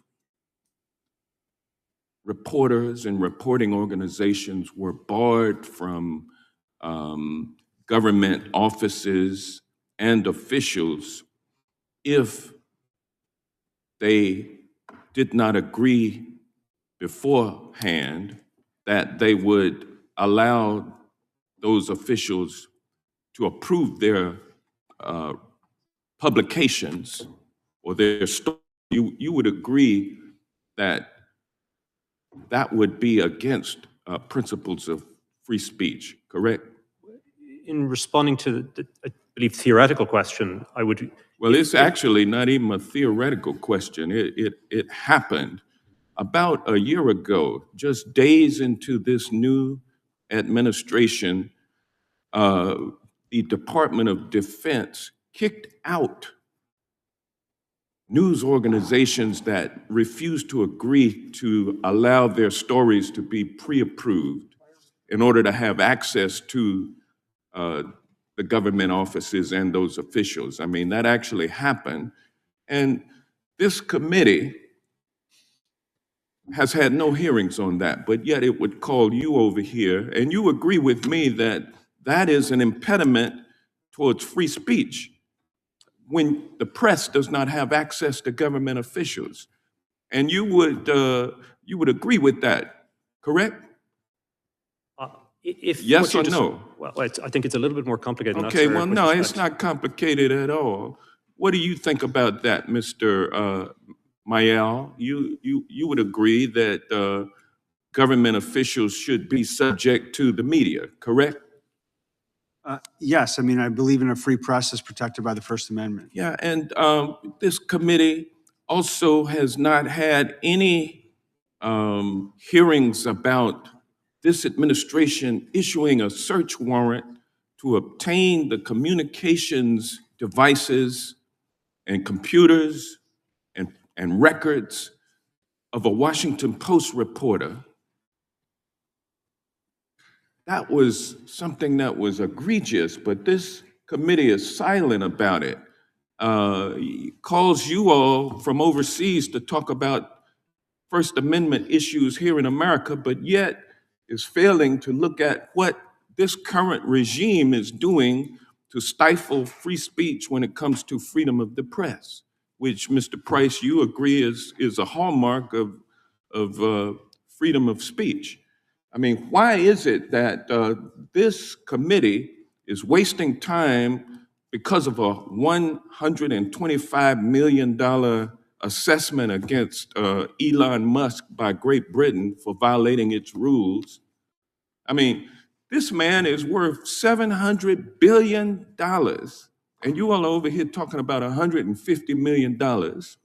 And this committee is wasting its time trying to protect Elon Musk from $125 million when we have our First Amendment that is under attack in this country. You know, we've said nothing about it. News organizations being sued by the billionaire Donald Trump for saying something that he disagrees with. That's when your top government official is suing news organizations. Doesn't that create an impediment to the exercise of the First Amendment, Mr. Price? Yes or no? Sir, you're very blessed you have a First Amendment. We wish we had that on our side of the... Shouldn't we be talking about those issues here in this committee rather than bringing you all, importing you all over from Great Britain to talk about what's going on in your country, when we who set the standard for the First Amendment are sitting idly by while it's burned and crushed and shattered? Isn't that ironic? Don't you find some irony in that? I think it's all the things you described You know, are ultimately and under the right to appeal to court. Just this past weekend, 2 members of the press arrested. Don't you find that troubling, Mr. Price? In America, don't you see that our First Amendment is under attack? Our freedom of speech is under attack in this country? And you have a court system, hopefully, that will vindicate it. We don't have that, unfortunately. Well, you know, the court system, we have a Supreme Court that is owned lock, stock, and barrel by the billionaire president. That poses some very difficult problems for American democracy moving forward. At this 250-year mark of the Declaration of Independence from the monarchy, which I'm sure that you can appreciate. As an Irishman, I certainly do. Yes, sir, thank you. Mr. Chairman. Have one of these every time? Well, I'm struggling to keep up with the onslaught here. This will go quickly. All right. My UC, Twitter kept entire database of Republican requests to censor posts. That is February 8th, 2023. Rolling Stone. Trump asked Twitter to take down derogatory tweet from Chrissy Teigen, whistleblower. Trump's censorship and control campaign threatens press freedom, FCC commissioner says. And finally, FBI raids home of Washington Post reporter in highly unusual and aggressive move. That's in The Guardian, January 14th, 2026. Without objection. Gentleman from California is recognized. Thank you. I'm sure Mr. Raskin will cut me off exactly at 0, unlike his own people that go well beyond that. Mr. Merrill, would you agree that one of the tenets of the First Amendment, the most important part in the ACLU in its history, is the ability to seek the enforcement of it in court? Without the support of the court, the First Amendment is moot as far as its enforcement. Is that correct? I mean, I think that accountability is a constellation of things. No. We are seeing that. Look, I know I'm a Republican and I know you want to be evasive. The ACLU has sued, probably in federal court, more than any other entity to enforce the First Amendment in the past, including some very important things and other constitutional. So the access to the court is how we enforce the First Amendment here in the United States, how we enforce what is right and wrong. Is that correct? I don't want to I'm going to answer the question, but what I want to say is that the courts are one way to seek redress and a cause of action for a First Amendment violation. Accountability is more than just that. Okay. Accountability is I hear your answer. A number of different I hear things. your answer, but you So it said is not just I hear your a cause of answer, action. but I heard nothing when we had this tirade about a man seeking to be made whole when he felt he was sued inappropriately because $125 million from the gentleman from Georgia isn't much money. I heard you, and I hear you loud and clear. You think it's okay to obstruct justice here in America, to in fact use the First Amendment as a sword instead of a scalpel. And I'll give you an example. You said that people were being forced to flee the country of their choosing, flee the country they call home. Were you talking about people who came here illegally? Yes. Were you talking about people who came here illegally and then may have gotten temporary protective status? Yes. So look, it's my time, and if I ask you a question, I'll ask you a question.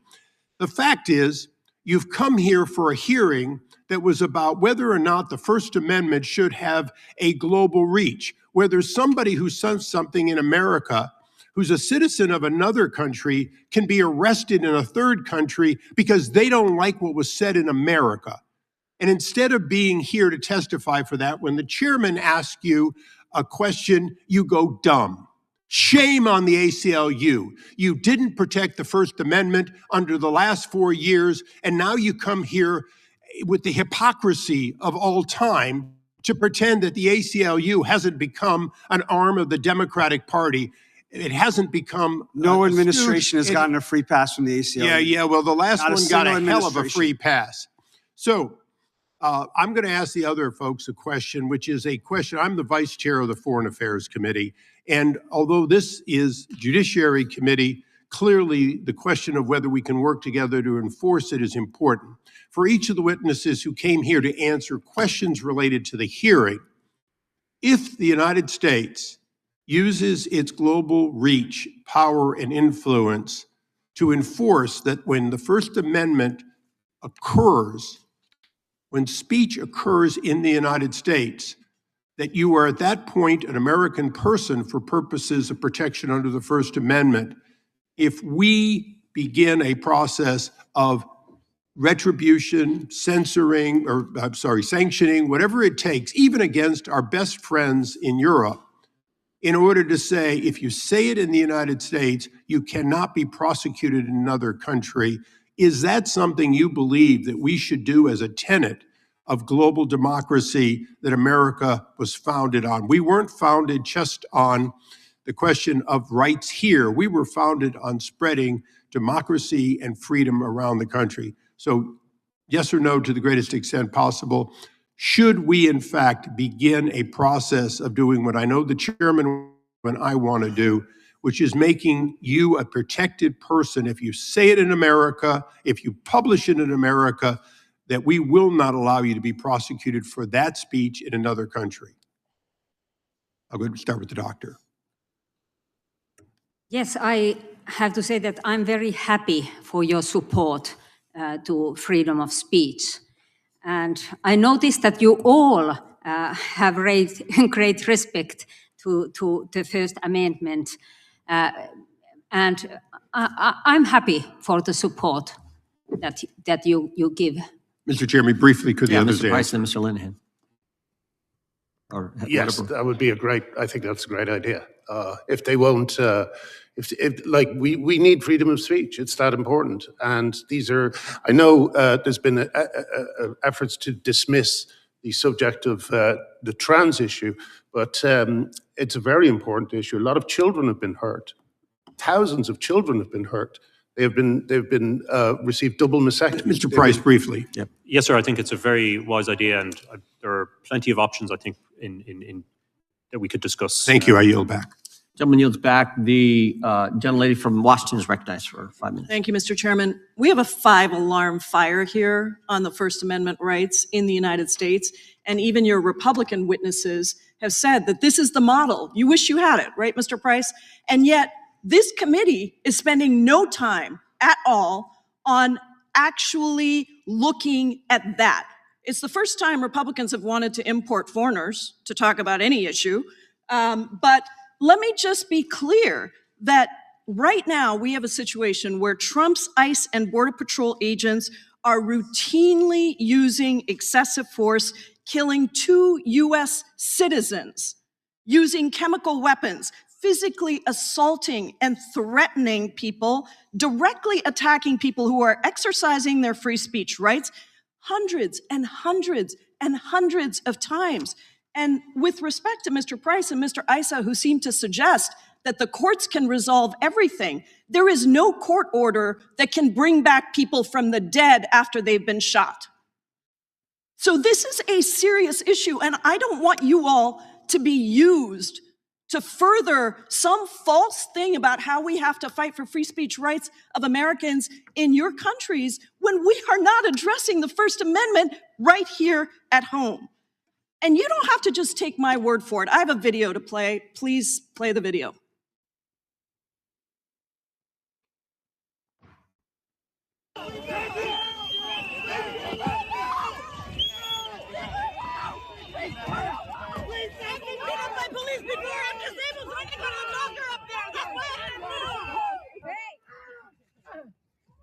Stop kneeing him in the face! That's his face! Stop it! Open it! Last warning!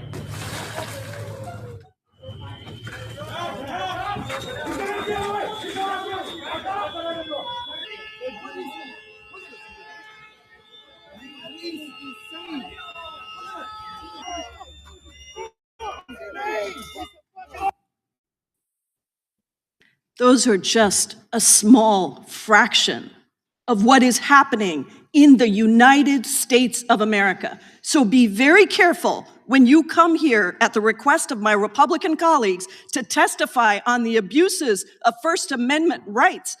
When we have this happening right here in this country, do not let yourselves be used. Mr. Mayo, as Executive Director of the ACLU of Minnesota, you and your colleagues have been on the front lines of Trump's assault on Americans' free speech rights. And the video we watched is so horrific, and yet there are so many more terrifying tactics that immigration agents and Border Patrol agents are using against people of all statuses. In fact, Tom Homan seems to suggest that their intimidation and attack tactics on First Amendment protections will continue, saying, quote, that they will not draw down on personnel providing security and responding to hostile incidents until we see a change in what is happening.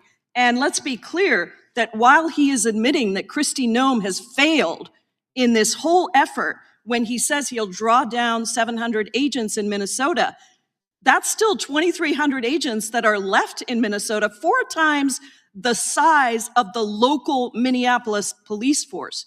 So can you just describe how agents are surveilling people and the fear that even US citizens face in being threatened at their homes? Yes, thank you for the question. I'll tell you about Sue Tincher, who is our lead client in our lawsuit, Tincher versus Nome. She has been living in Minnesota for 30 years. She heard about an ICE activity in her neighborhood. She went out to the site and a distance from an ICE agent, simply asked the question, "Are you ICE?" She was then tackled in the snow, arrested, taken to the Whipple Detention Center, and at that site she had parts of her clothes cut off, she had her purse cut off, and she had her wedding band cut off. This is not normal, what is happening. I just want to make that very clear, that this is not normal law enforcement. And there are cells in Whipple specifically for US citizens who are being held, most of whom are then being released without charges. I have a series of very quick questions. Are you aware of any city in Belgium where 3,000 agents have been deployed and those agents are dragging people out of their cars?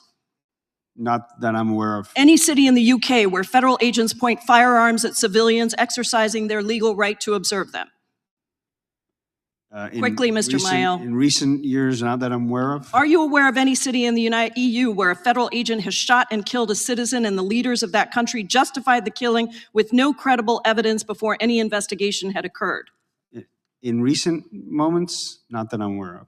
Thank you, Mr. Mael. I think the situation is clear. This committee should focus on our First Amendment violations right here at home instead of pulling people in from other countries. That's where we have to protect our democracy and our rights, right here at home. I yield back. Gentleman yields back. Gentleman from Texas is recognized. I thank the chairman. Mr. Mael, let me ask you a question. Kenneth Moreno Guzman, a criminal illegal alien from Mexico, forcibly broke into the back door of a family's home on January 12th, 2025, a year ago, and proceeded to rape an 11-year-old girl and held her 10-year-old sister at knife point, was sought after to be removed by ICE. Should ICE remove that individual from the United States? I mean, first off, I want to say that's tragic. It's horrific. Yes or no? Should ICE carry out its function to remove that individual from the United States and get him to law enforcement for prosecution? Every victim deserves justice. Hector Balderas Healer, a criminal alien from Mexico, was arrested for a felony hit and run that killed an 11-year-old boy on Thanksgiving morning. ICE worked to get this person in custody. Should ICE do that? What I'm talking about is not normal law enforcement. Should I want to ICE be really remove, clear about yes or no? Should ICE remove these individuals who are a danger to the American people? Yes or no? I'm here to speak yes about or what no? is happening. Should ICE carry out its function in law enforcement to remove these people who are killing Americans? Yes or no? ICE has the ability to do its law enforcement activity. So What I'm ICE should talking carry about out is its not law enforcement normal law. function to remove people who are harming the American people, such as the next person, Marvin Fernando Morales Ortiz, a criminal illegal alien from El Salvador, brutally murdered a resident inside his home in Western Virginia, just one day after sanctuary politicians refused to honor the ICE arrest detainer and released him from jail. That's what we've been dealing with. That was the product of this administration. Now we're trying to remove dangerous actors, and you all want to turn that into some sort of cause celeb. I'm trying to speak about something that is not normal law. My time, Mr. Mael. Meanwhile, Mr. Price, in the United Kingdom, do you not have your own level of immigration problems? Yes, sir. Right now, are there not significant impacts by a massive increase in the Islamic population in London and throughout the entire UK? And now, is it not true that there are significant questions about whether the UK will adopt anti-Muslim hate speech provisions? For example, a draft definition that says anti-Muslim hostility is engaging in or encouraging criminal acts, including acts of violence, vandalism. But here's the key part. That is harassment, intimidation, which is directed at Muslims or those perceived to be Muslim because of their religion, ethnicity. Also, the prejudicial stereotyping and racialization of Muslims. Is that kind of language not also going to interfere with free speech?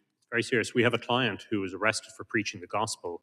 And on the arrest, one of the arresting officers said you shouldn't be saying those kind of things during Ramadan. So there is a direct connection to dealing with immigration policy and what we're dealing with from a First Amendment standpoint. Now, I want to direct some questions to Dr. Rosner. First of all, thank you. Thank you for standing up. Thank you for standing up in the face of the tyrannical interference with your ability to carry out your faith and speak freely about it. As you know, a number of us have been watching this very closely, and we are proud of what you've been doing to send a message around the globe. Let me ask you just a couple of questions.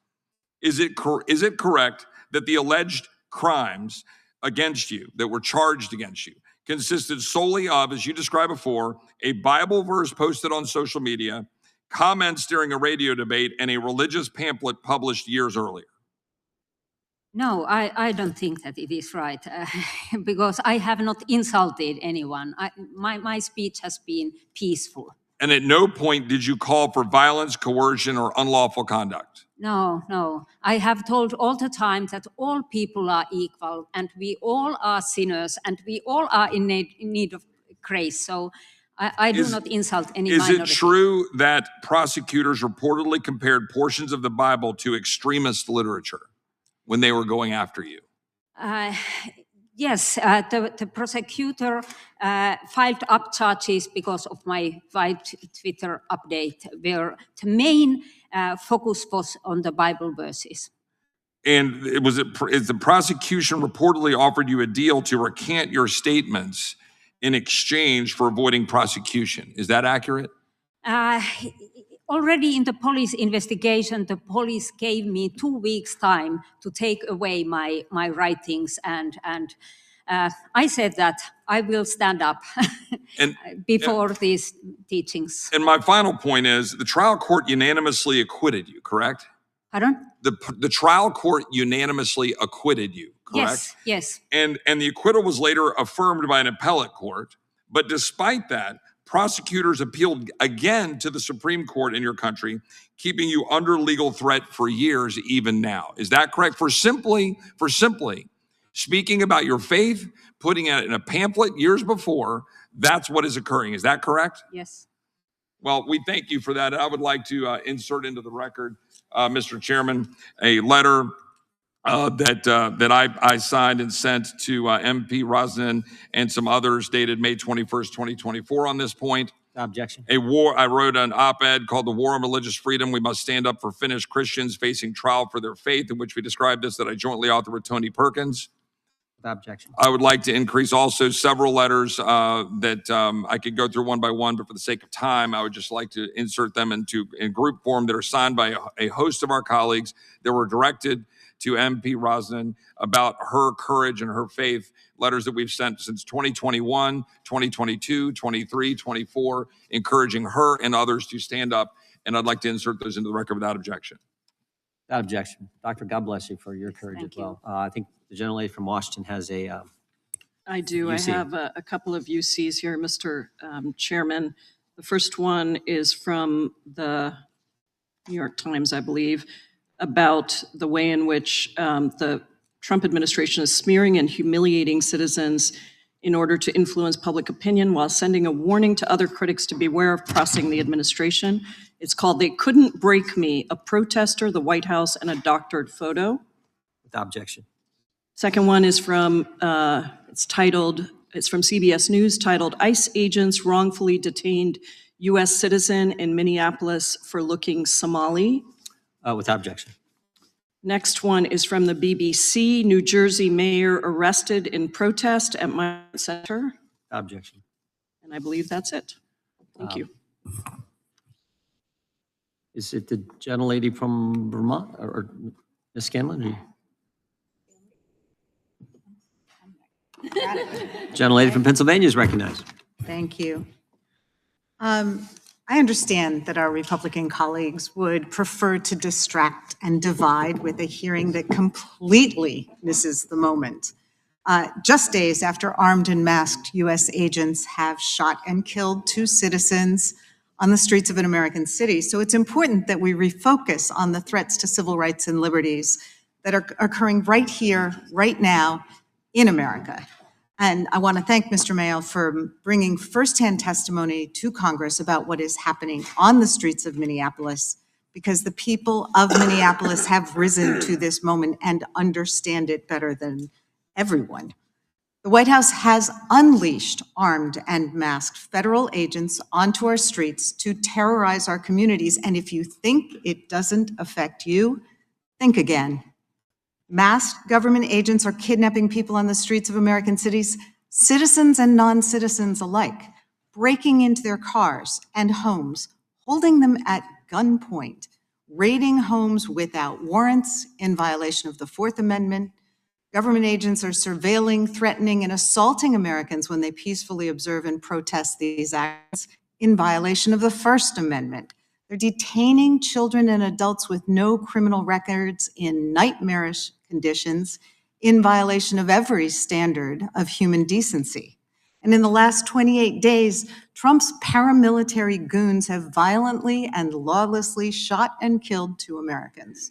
In the aftermath, the administration tried to smear the dead Americans' actions and characters and convince the world not to believe what we saw with our own eyes. And throughout, our government, not foreign governments, has tried to silence those who expose or criticize those excesses, arresting and threatening elected officials, journalists, and concerned citizens.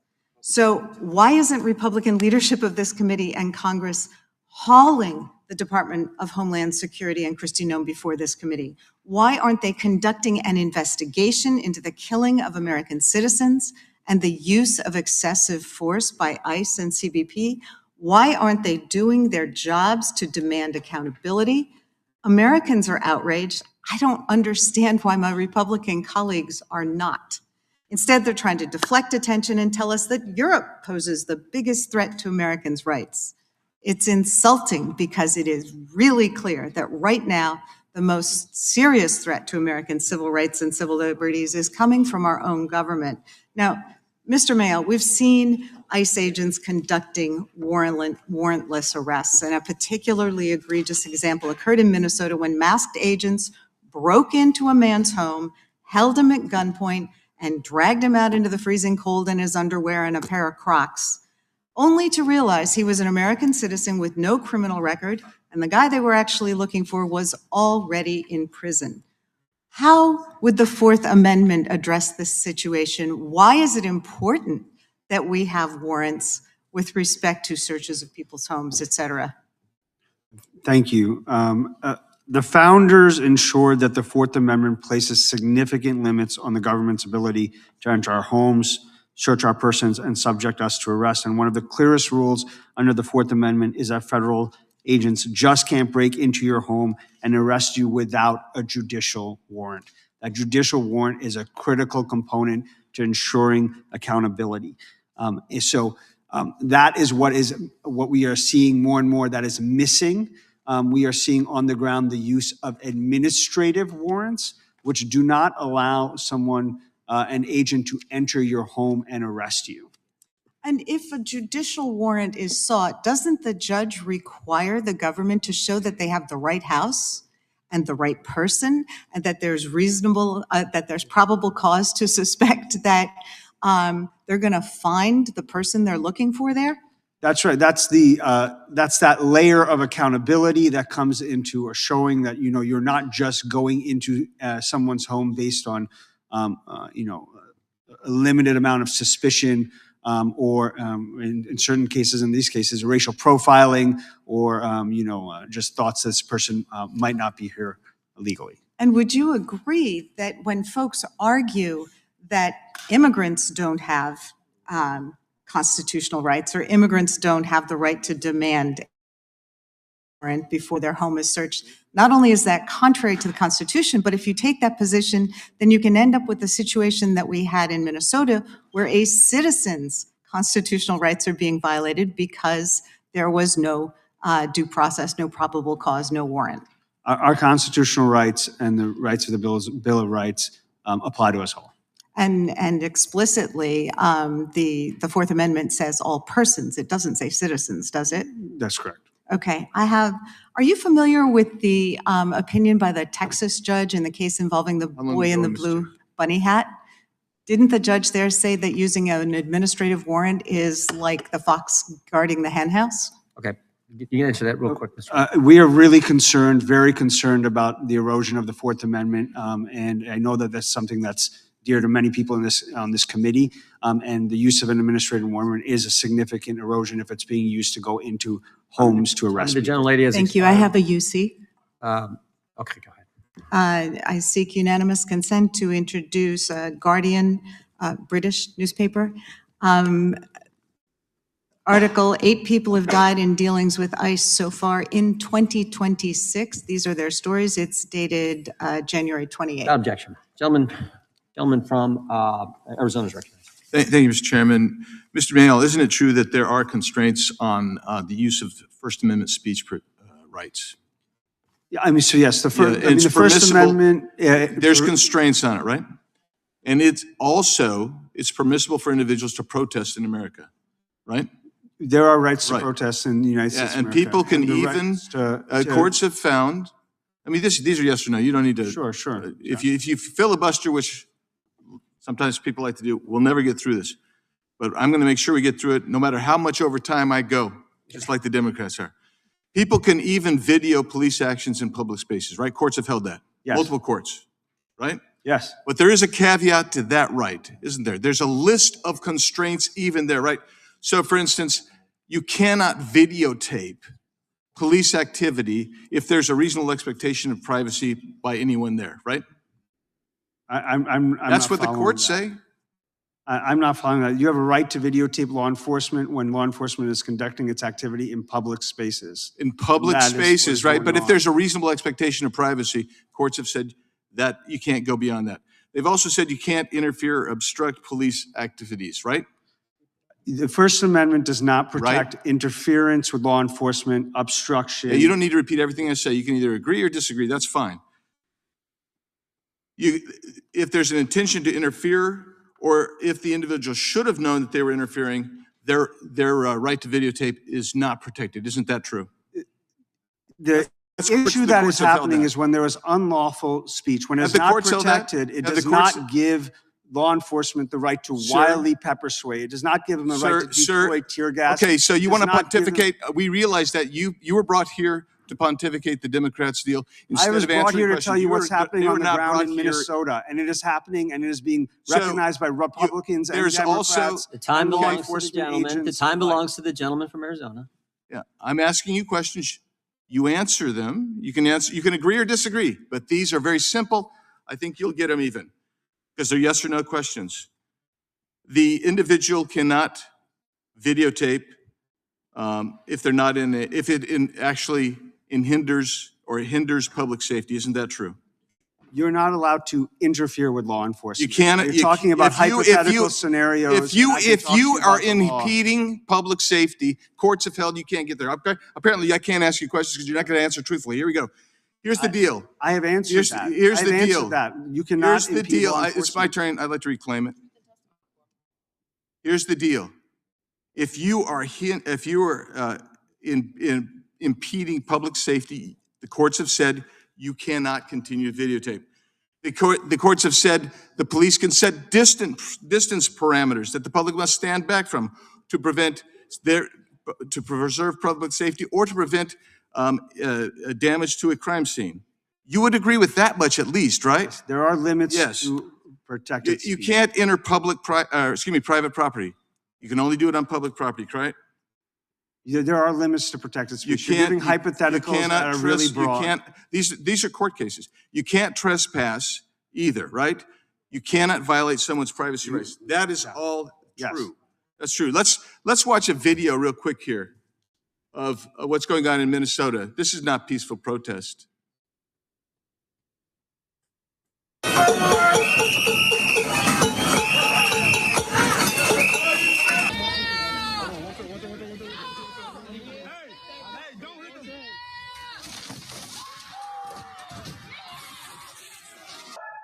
All right.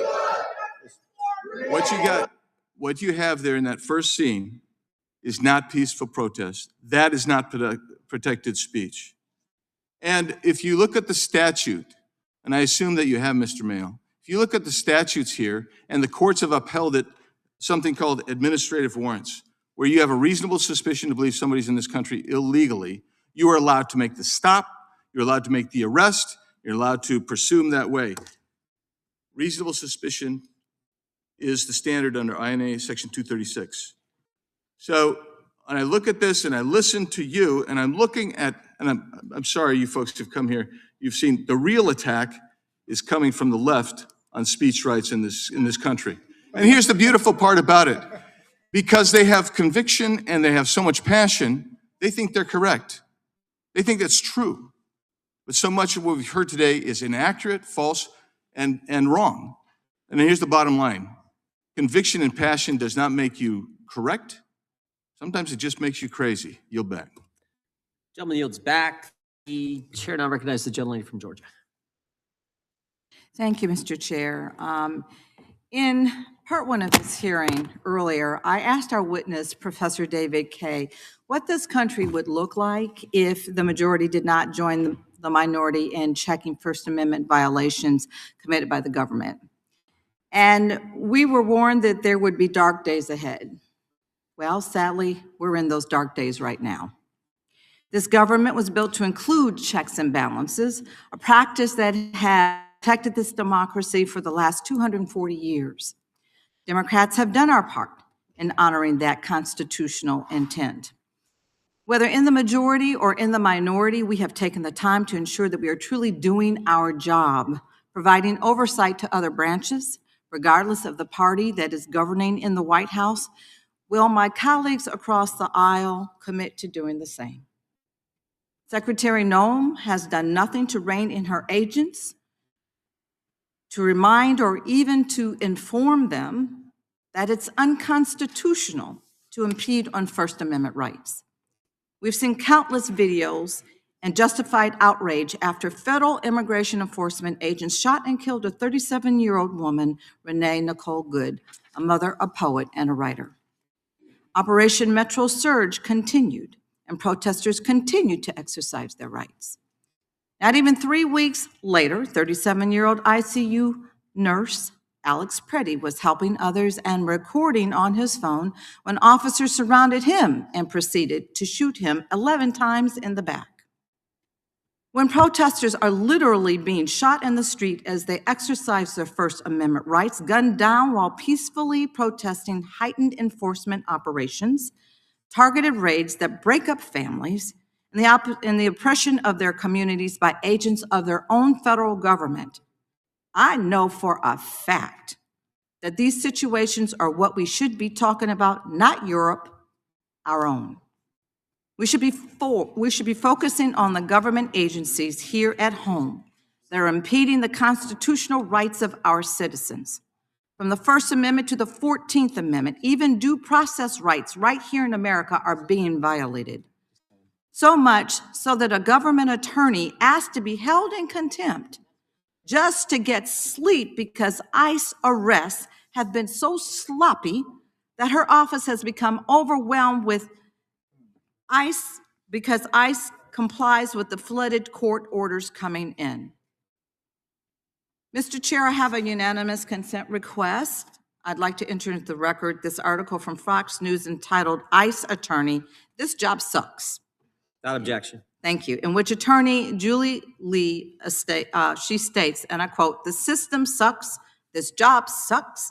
I'm trying with every breath I have to get you what I need," end quote. Without objection. Thank you. People across our country are taking to the streets, asking for justice, calling for federal law enforcement to leave their communities, and they're demanding accountability. And this continued threat to our First Amendment rights extends to voting and elections. In my home state of Georgia, federal election investigations and enforcement actions have created fear, confusion, and hesitation among voters and election workers alike.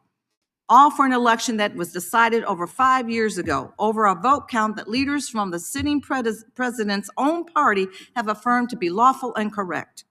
These tactics are meant to scare voters and make them worry that their vote and therefore their voice is not going to matter. Volunteers may step back rather than step forward. That is how suppression works in practice, not only through the laws on the books, but through fear and discourages participation. Mr. Mael, you have said that Minnesotans are foregoing basic daily tasks. Their children aren't even going to school. If conditions persist, how could the government's response to citizens exercising their First Amendment rights impact our voter turnout and our upcoming elections? Thank you for the question. I can tell you right now that the feeling in Minnesota is one of disruption. Normal day-to-day activities, we're talking about work, groceries, going to school, have been disrupted significantly. And I think that if we continue to have this presence of this federal force, life will continue to be disrupted. Thank you for that, and I contend to say that there are going to even be darker days in our future, and I yield. Gentleman from Texas recognized. Thank you, Mr. Chairman. We've had a lot of discussion here today about DSA, DMA, and their effect on American free speech. And while these are very important issues, I also want to emphasize the danger of other EU overreaches that directly affect my constituents in the great state of Texas. The Corporate Sustainability Reporting Directive and the Corporate Sustainability Due Diligence Directive. The CSRD and the CS3D are nothing short of a full-blown assault on American sovereignty and energy independence. These extraterritorial ESG mandates force Texas oil and gas companies to comply with burdensome reporting and due diligence rules tied to the environmental treaties we never, ever ratified. With over 4,000 U.S. companies affected, including thousands in our energy sector, these laws impose massive compliance costs, deter investments in LNG exports, where America leads the world, and threatens thousands of high-paying Texas jobs in drilling, refinery, and clean energy projects. CS3D could cost the Texas economy over $68 billion in one-time compliance costs and over $1 trillion in potential lost revenue. In my state's manufacturing sector alone, one-time compliance costs are forecast at $26 billion, along with ongoing annual compliance costs. CS3D could cost over 63,000 Texas jobs, which is the equivalent of raising my state's unemployment by 0.4%. Payroll losses could exceed $6 billion, and over 490,000 Texas small businesses will be most affected since they lack their sources to comply. Exxon's CEO rightly called the CS3D the worst legislation he has ever seen. And the ironic thing is, Europe is actually shooting itself in the foot by driving away innovation, accelerating deindustrialization, and chasing off key energy suppliers. I'm glad President Trump is taking strong action by flagging these rules as threats to our trading relationship, securing commitments to limit their undue burdens on American companies, and standing ready with tariffs and every tool necessary to defend our innovators from foreign overreach. Mr. Chairman, I have a UC request. Objection. I'd like to enter it into the record a January 2026 report by Hudson Institute Senior Fellow Harold Fergoth Roth, quantifying costs of the EU's CS3D on U.S. industry. Okay. Objection. Legislative responses. We have a great member. You heard from him earlier, Rep. Fitzgerald out of Wisconsin, H.R. 4279.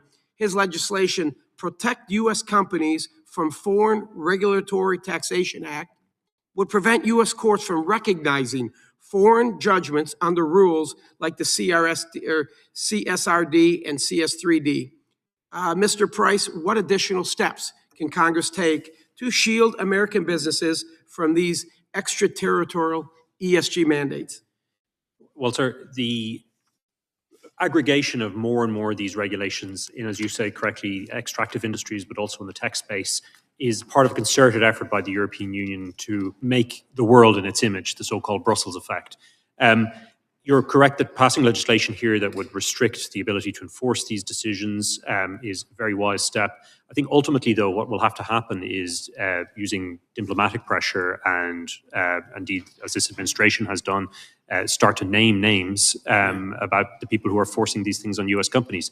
The cumulative effect of this is extraordinary. As I was saying, it's not just simply the Digital Services Act, but all of these regulations, and then expanding even further into the mandates you're describing, are trying to effectively create a trade barrier, regulatory-wise, against the United States. It's not explicitly a tariff barrier, but has the same effect.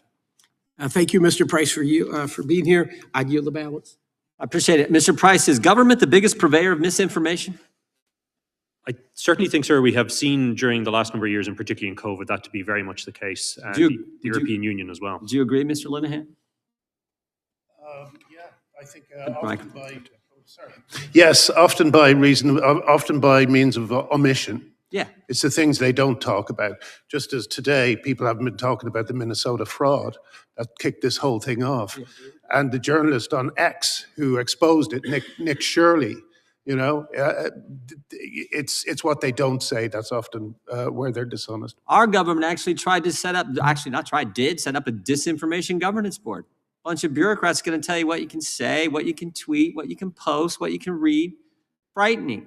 And that's the same, that dynamic is what we're concerned about. I bet even the guy from Minnesota ACLU, Mr. Mayall, would probably say that that's not a good idea to have a board tell you what you can say, some bureaucratic board tell you what's true and what isn't true. And typically, well, I'm over time, so we'll get back to that. We'll go to the gentlelady from Vermont is recognized. Thank you, Mr. Chair, and I thank the witnesses for being here. I wanted to just start by sort of level setting here. Where are we at right now in this country? It's not good. It's not good. And I can talk to the European guests here. My dad was born in Europe, came here after losing his father in the Holocaust, built a new life here, understands in the most deep way the importance of protecting our civil rights and civil liberties. And at a very young age, I was taught rights do not erode overnight. It happens little by little while you're not even sure that it's happening. Norms are upended, groups are scapegoated.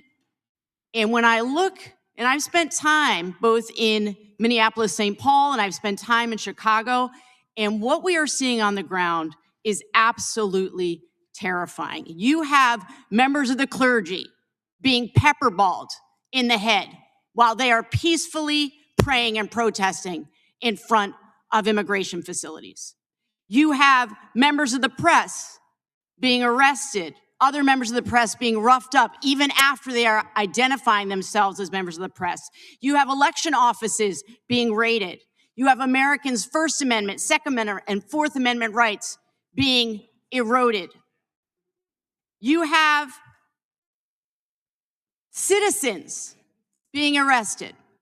And even before the murders of Renee Good and Alex Preddy, we had documented over 170 American citizens who had been arrested and detained by ICE and Border Patrol, and it's gotten worse since then. And when we talk about Chongli Scott Tao, who was arrested, Patty O'Keefe, Aaliyah Rahman, Sue Tincher, and we can go on and on. So we take this very seriously. And I understand that you care deeply about First Amendment rights, but the battle that we have right now, with all due respect, is not about what's happening in Europe. It's what's happening right here in our cities. And I'm just so shocked that in the last few days, too, we have a president now saying that we should nationalize our election in clear violation of our Constitution, and not hearing anything from members in this committee about that. It's shocking. Now, as I said, I've been to both Minneapolis and I've been to Chicago, and I've seen the violations of our civil Constitution and honestly, our humanitarian rights. And Mr. Mayall, I know I was able to meet with you there, and I just want to go through this again to reestablish what it is that Americans are allowed to do. Does the First Amendment give people a right to film federal immigration agents on our streets? Yes, it does. And does the First Amendment give people a right to tell their neighbors and others around them that ICE raids are happening? You are allowed to alert other people and notify people of law enforcement activity, and particularly aggressive law enforcement activity. Does the First Amendment still apply to apps or social media posts? The First Amendment applies to everyone, however they choose to speak. Because that's what we're here to talk about, right? So as my Republican colleagues have made clear today, they care deeply about First Amendment rights as it relates to online content. And big tech is actually at the center of this issue. The Trump administration has a two-part strategy right now, and both parts require big tech support. Number one, the first part is to censor what's online, force the companies to pull down the content showing what's really happening on American streets. And then part two is to craft a message that will recruit more agents regardless of qualifications, who are willing to carry out atrocities on Americans. We know that Apple has removed apps dedicated to tracking ICE raids, apparently under government pressure. Meta has blocked apps seeking to identify government agents. These companies are folding under the pressure from this administration. The press has reported that both Google and Meta have taken millions of dollars from DHS to display content with clear connections to white nationalism. Since last summer, DHS has reportedly spent $500,000 on recruitment advertisements. Many of these have clear connections to white nationalist ideology, including phrases like, "We will have our home again." This is happening at the same time that DHS has lowered hiring standards. I have a letter, along with my colleague on this committee, Representative Jayapal, that we sent to Meta and Google demanding answers regarding the work with the Department of Homeland Security in recruiting immigration agents for Trump's assault on American cities. We're demanding that these companies provide us with answers to why they are choosing to platform this hatred, this scapegoating, and are complicit in what I believe is President Trump's authoritarian work. So the dangers are right here at home, and that's why we're speaking up in this committee, and I yield back. Gentleman yields back. I should have mentioned this earlier, and I apologize if any of you need a restroom break. Just let us know, or let some of your team behind us let us know. We will do that. We're going to go to the gentleman from North Carolina, Mr. Harris. Thank you, Mr. Chairman, and I thank you to all of you on the panel for being here to share today. We've heard a lot in your testimony, and Dr. Raskin, I want to come to you. What Bible verse did you post that caused you to be criminally prosecuted? Thank you. It was from the book of Romans, 1st chapter, and verses 24 to 27. Okay. And could you help me know why you chose that particular passage to post? The Apostle Paul teaches in these verses about the marriage and about the same-sex relationships, and he defines them as sinful and shameful. And what message were you trying to convey in that? I wanted to make it clear that if the leadership of the church is supporting the Pride event, it is in contradiction with its basis, the Bible. Okay. And after you posted the Bible verse, if I understand correctly, you were charged under Finland's war crimes and crimes against humanity law. Yes, we have in that section, we have a law about agitation against minorities. Wow. Well, as a pastor for 37 years now myself, to think of someone that can be criminally charged for posting a Bible verse in the EU and NATO country worries me deeply. And as you've already heard from this panel today, God bless you. God bless you for coming here today to share your story. And my prayer is that it causes people to wake up to the threats that we are facing from those who seek to undermine our God-given right to free expression. We even saw just in a piece of the video clip that Mr. Biggs shared of when the storm was, a church was stormed right there in Minneapolis, and leaving families scattering, and all kinds of threats that were felt that day, and still dealing with that even now. I also want to state to you, Mr. Price, one of the things that brings Western countries together is our shared values. And in my view, the right to freedom of speech is one of these values. While I understand our European counterparts have not always been as gung-ho, perhaps, about free speech as us in the United States, I never thought in 2026 we would be seeing people jailed for posting Bible verses or even crass jokes. Thankfully, high-profile Americans are calling out our friends for this madness. In February of 2025, Vice President Vance gave a high-profile speech at the Munich Security Conference in which he urged Europeans to turn away from censorship and re-embrace fundamental free speech principles. What effect, Mr. Price, do you think that Vice President's words had, and what signal did they send to Europe? I think they were very impactful because the administration was shining a light on the nature of the problem. This is going to get worse. We have people being arrested for praying silently in the UK. We have people being prosecuted for posting Bible verses, for making jokes. The European Union is attempting now to export that through the Digital Services Act and force it on Americans, these European laws.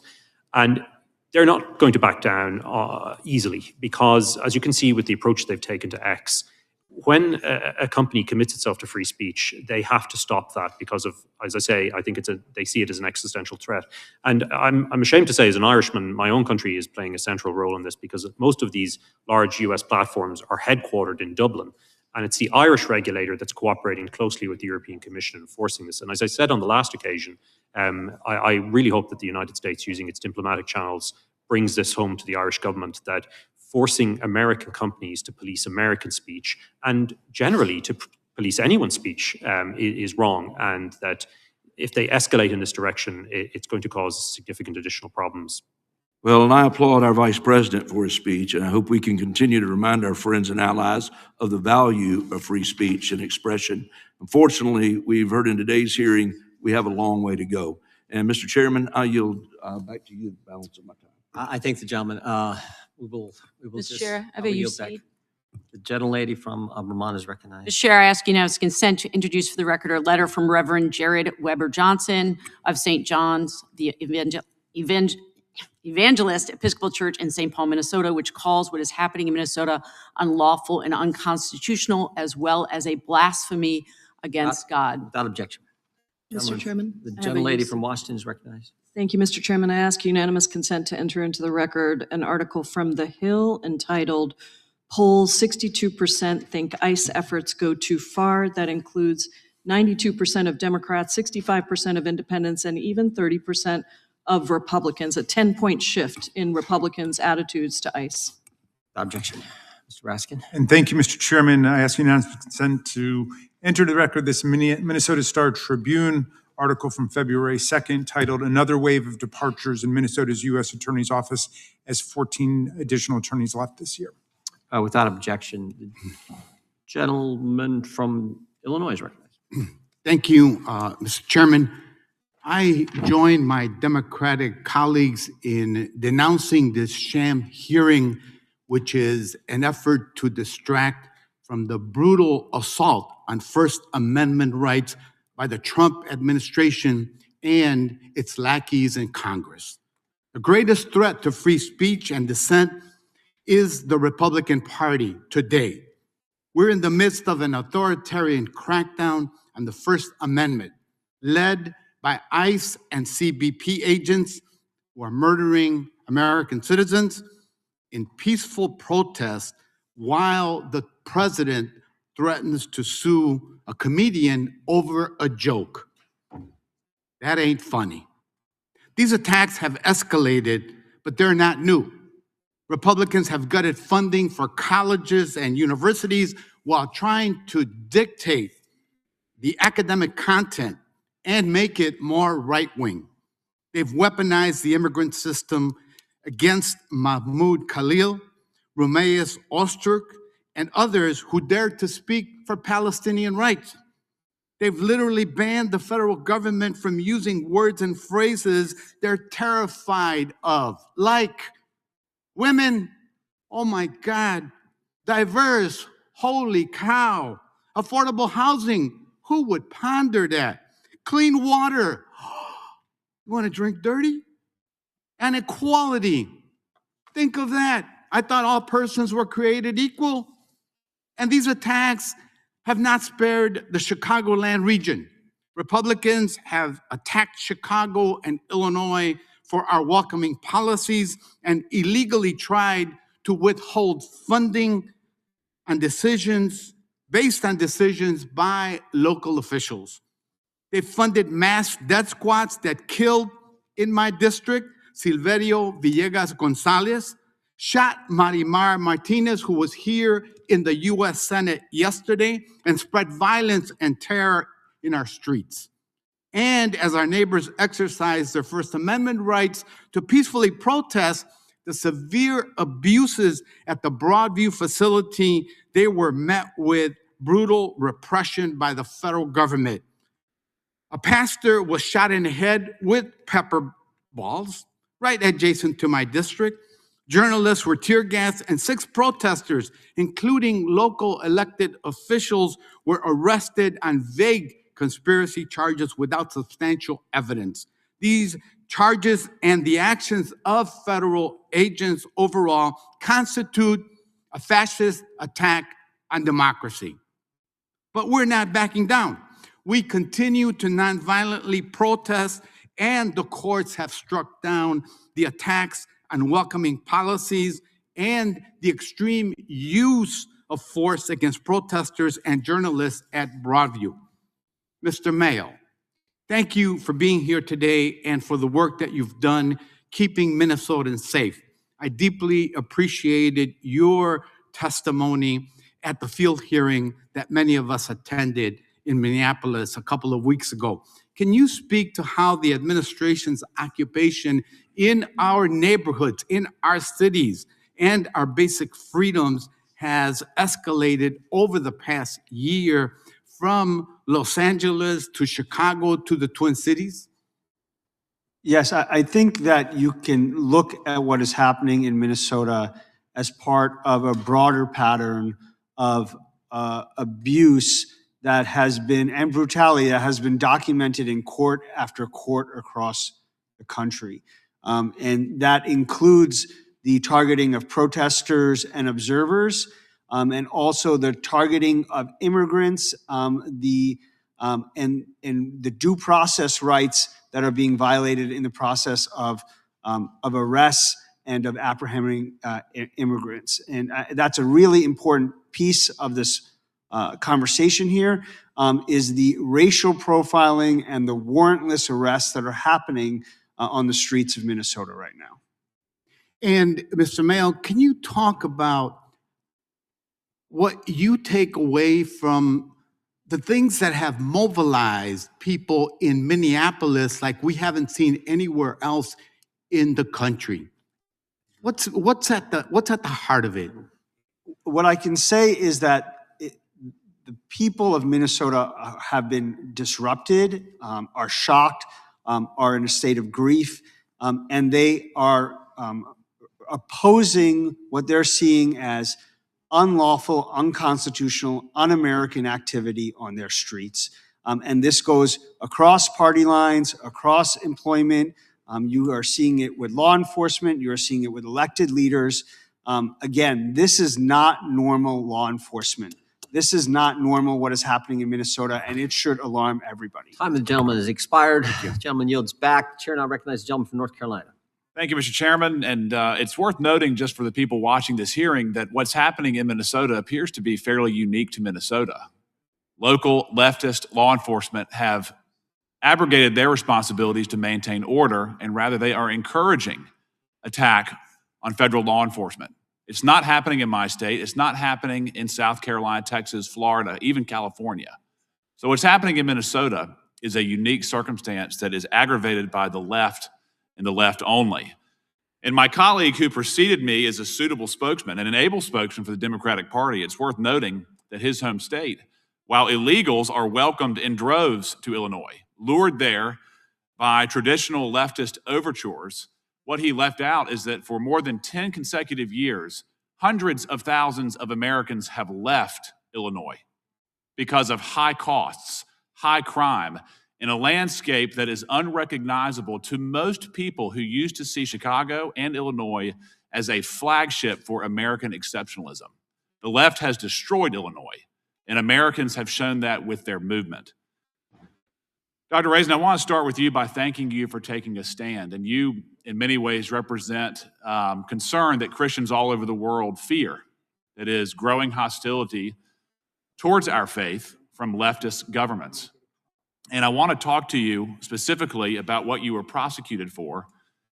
You did not post a Bible verse in an official capacity, correct? Yes, I posted it But it was not part of a state action. It was, No. it was a personal action, correct? Yes, my personal. And then you issued a pamphlet in your personal capacity. Yes, it is here. Yes. You did not incite. You did not advocate for violence. You did not advocate for the silencing. No, absolutely not. And I said, for example, in this pamphlet that I believe that all people are equal and we have to respect all people. And in regards to your litigation, your case, you won your case at the trial level, correct? Yes. How many times? 2 times. 2 times. Yes. And then the prosecutor appealed. Yes, it is possible in Finland, even though that you are acquitted, that the prosecutor can appeal to the Supreme Court, which is the highest level. What remedy is this prosecutor looking for? Do they want to put you in jail? Do they want to fine you? They want they want to fine me, but what is the most dangerous? They want to ban, for example, this booklet and my Twitter post.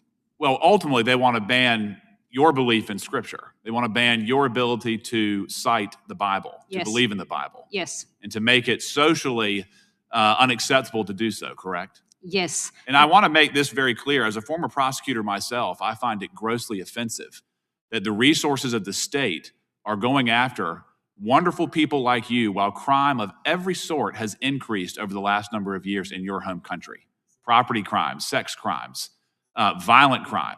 They're increasing, and they're going after you. Yes, and at almost 7 years now. That's disgusting. And again, thank you for your faith. Thank you for your bravery, and know that we are behind you in full support. Thank you. Mr. Price, I want to talk to you. You said that speech was the chief threat to the European Union.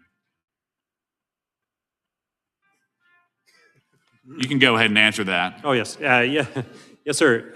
Indeed, that is how they see it, unfortunately.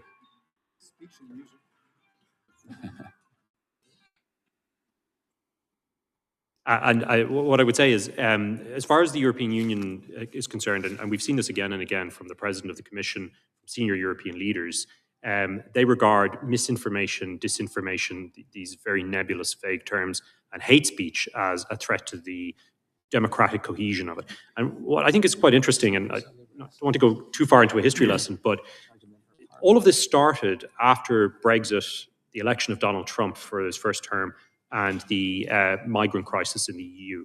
Before that, we had essentially almost no regulation on online speech. Right. We had an e-commerce directive and a few other pieces of legislation, but nothing on content as such at an EU level. The Germans were the first to move. They brought in their own draconian law. And then, as often happens in the European Union, everybody follows Germany. And since then, we've just added more and more layers of this. And now it's really starting to bite because they're trying to destroy, frankly, X. And now they're going after X with lock, stock, barrel. And you have one individual in Elon Musk's whose companies exceed the GDP of most European countries. You'd think that they would welcome Elon Musk to try to incentivize some type of freedom, economic activity, economic expansion, but they're attacking him. Yeah, the story of the next couple of decades for all of us will be watching Europe descend into a significant series of crises, demographic, economic, and so on. It's going to be a real tragedy. And the only solution they have is don't talk about it, just ignore it. And that's why they've targeted X.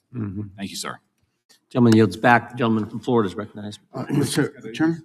Gentleman from Illinois is recognized. Mr. Chairman, per UC, I want to submit the following articles for the record. Elon Musk Grok AI chat box made millions of sexualized images. New estimates show. New York Times, January 22nd. Elon Musk's X faces EU inquiry over sexualized AI images generated by Grok. January 26th, New York Times.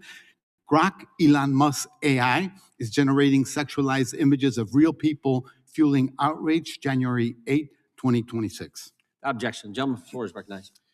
Thank you, Mr. Chairman. And if you want to know how things are going on in America,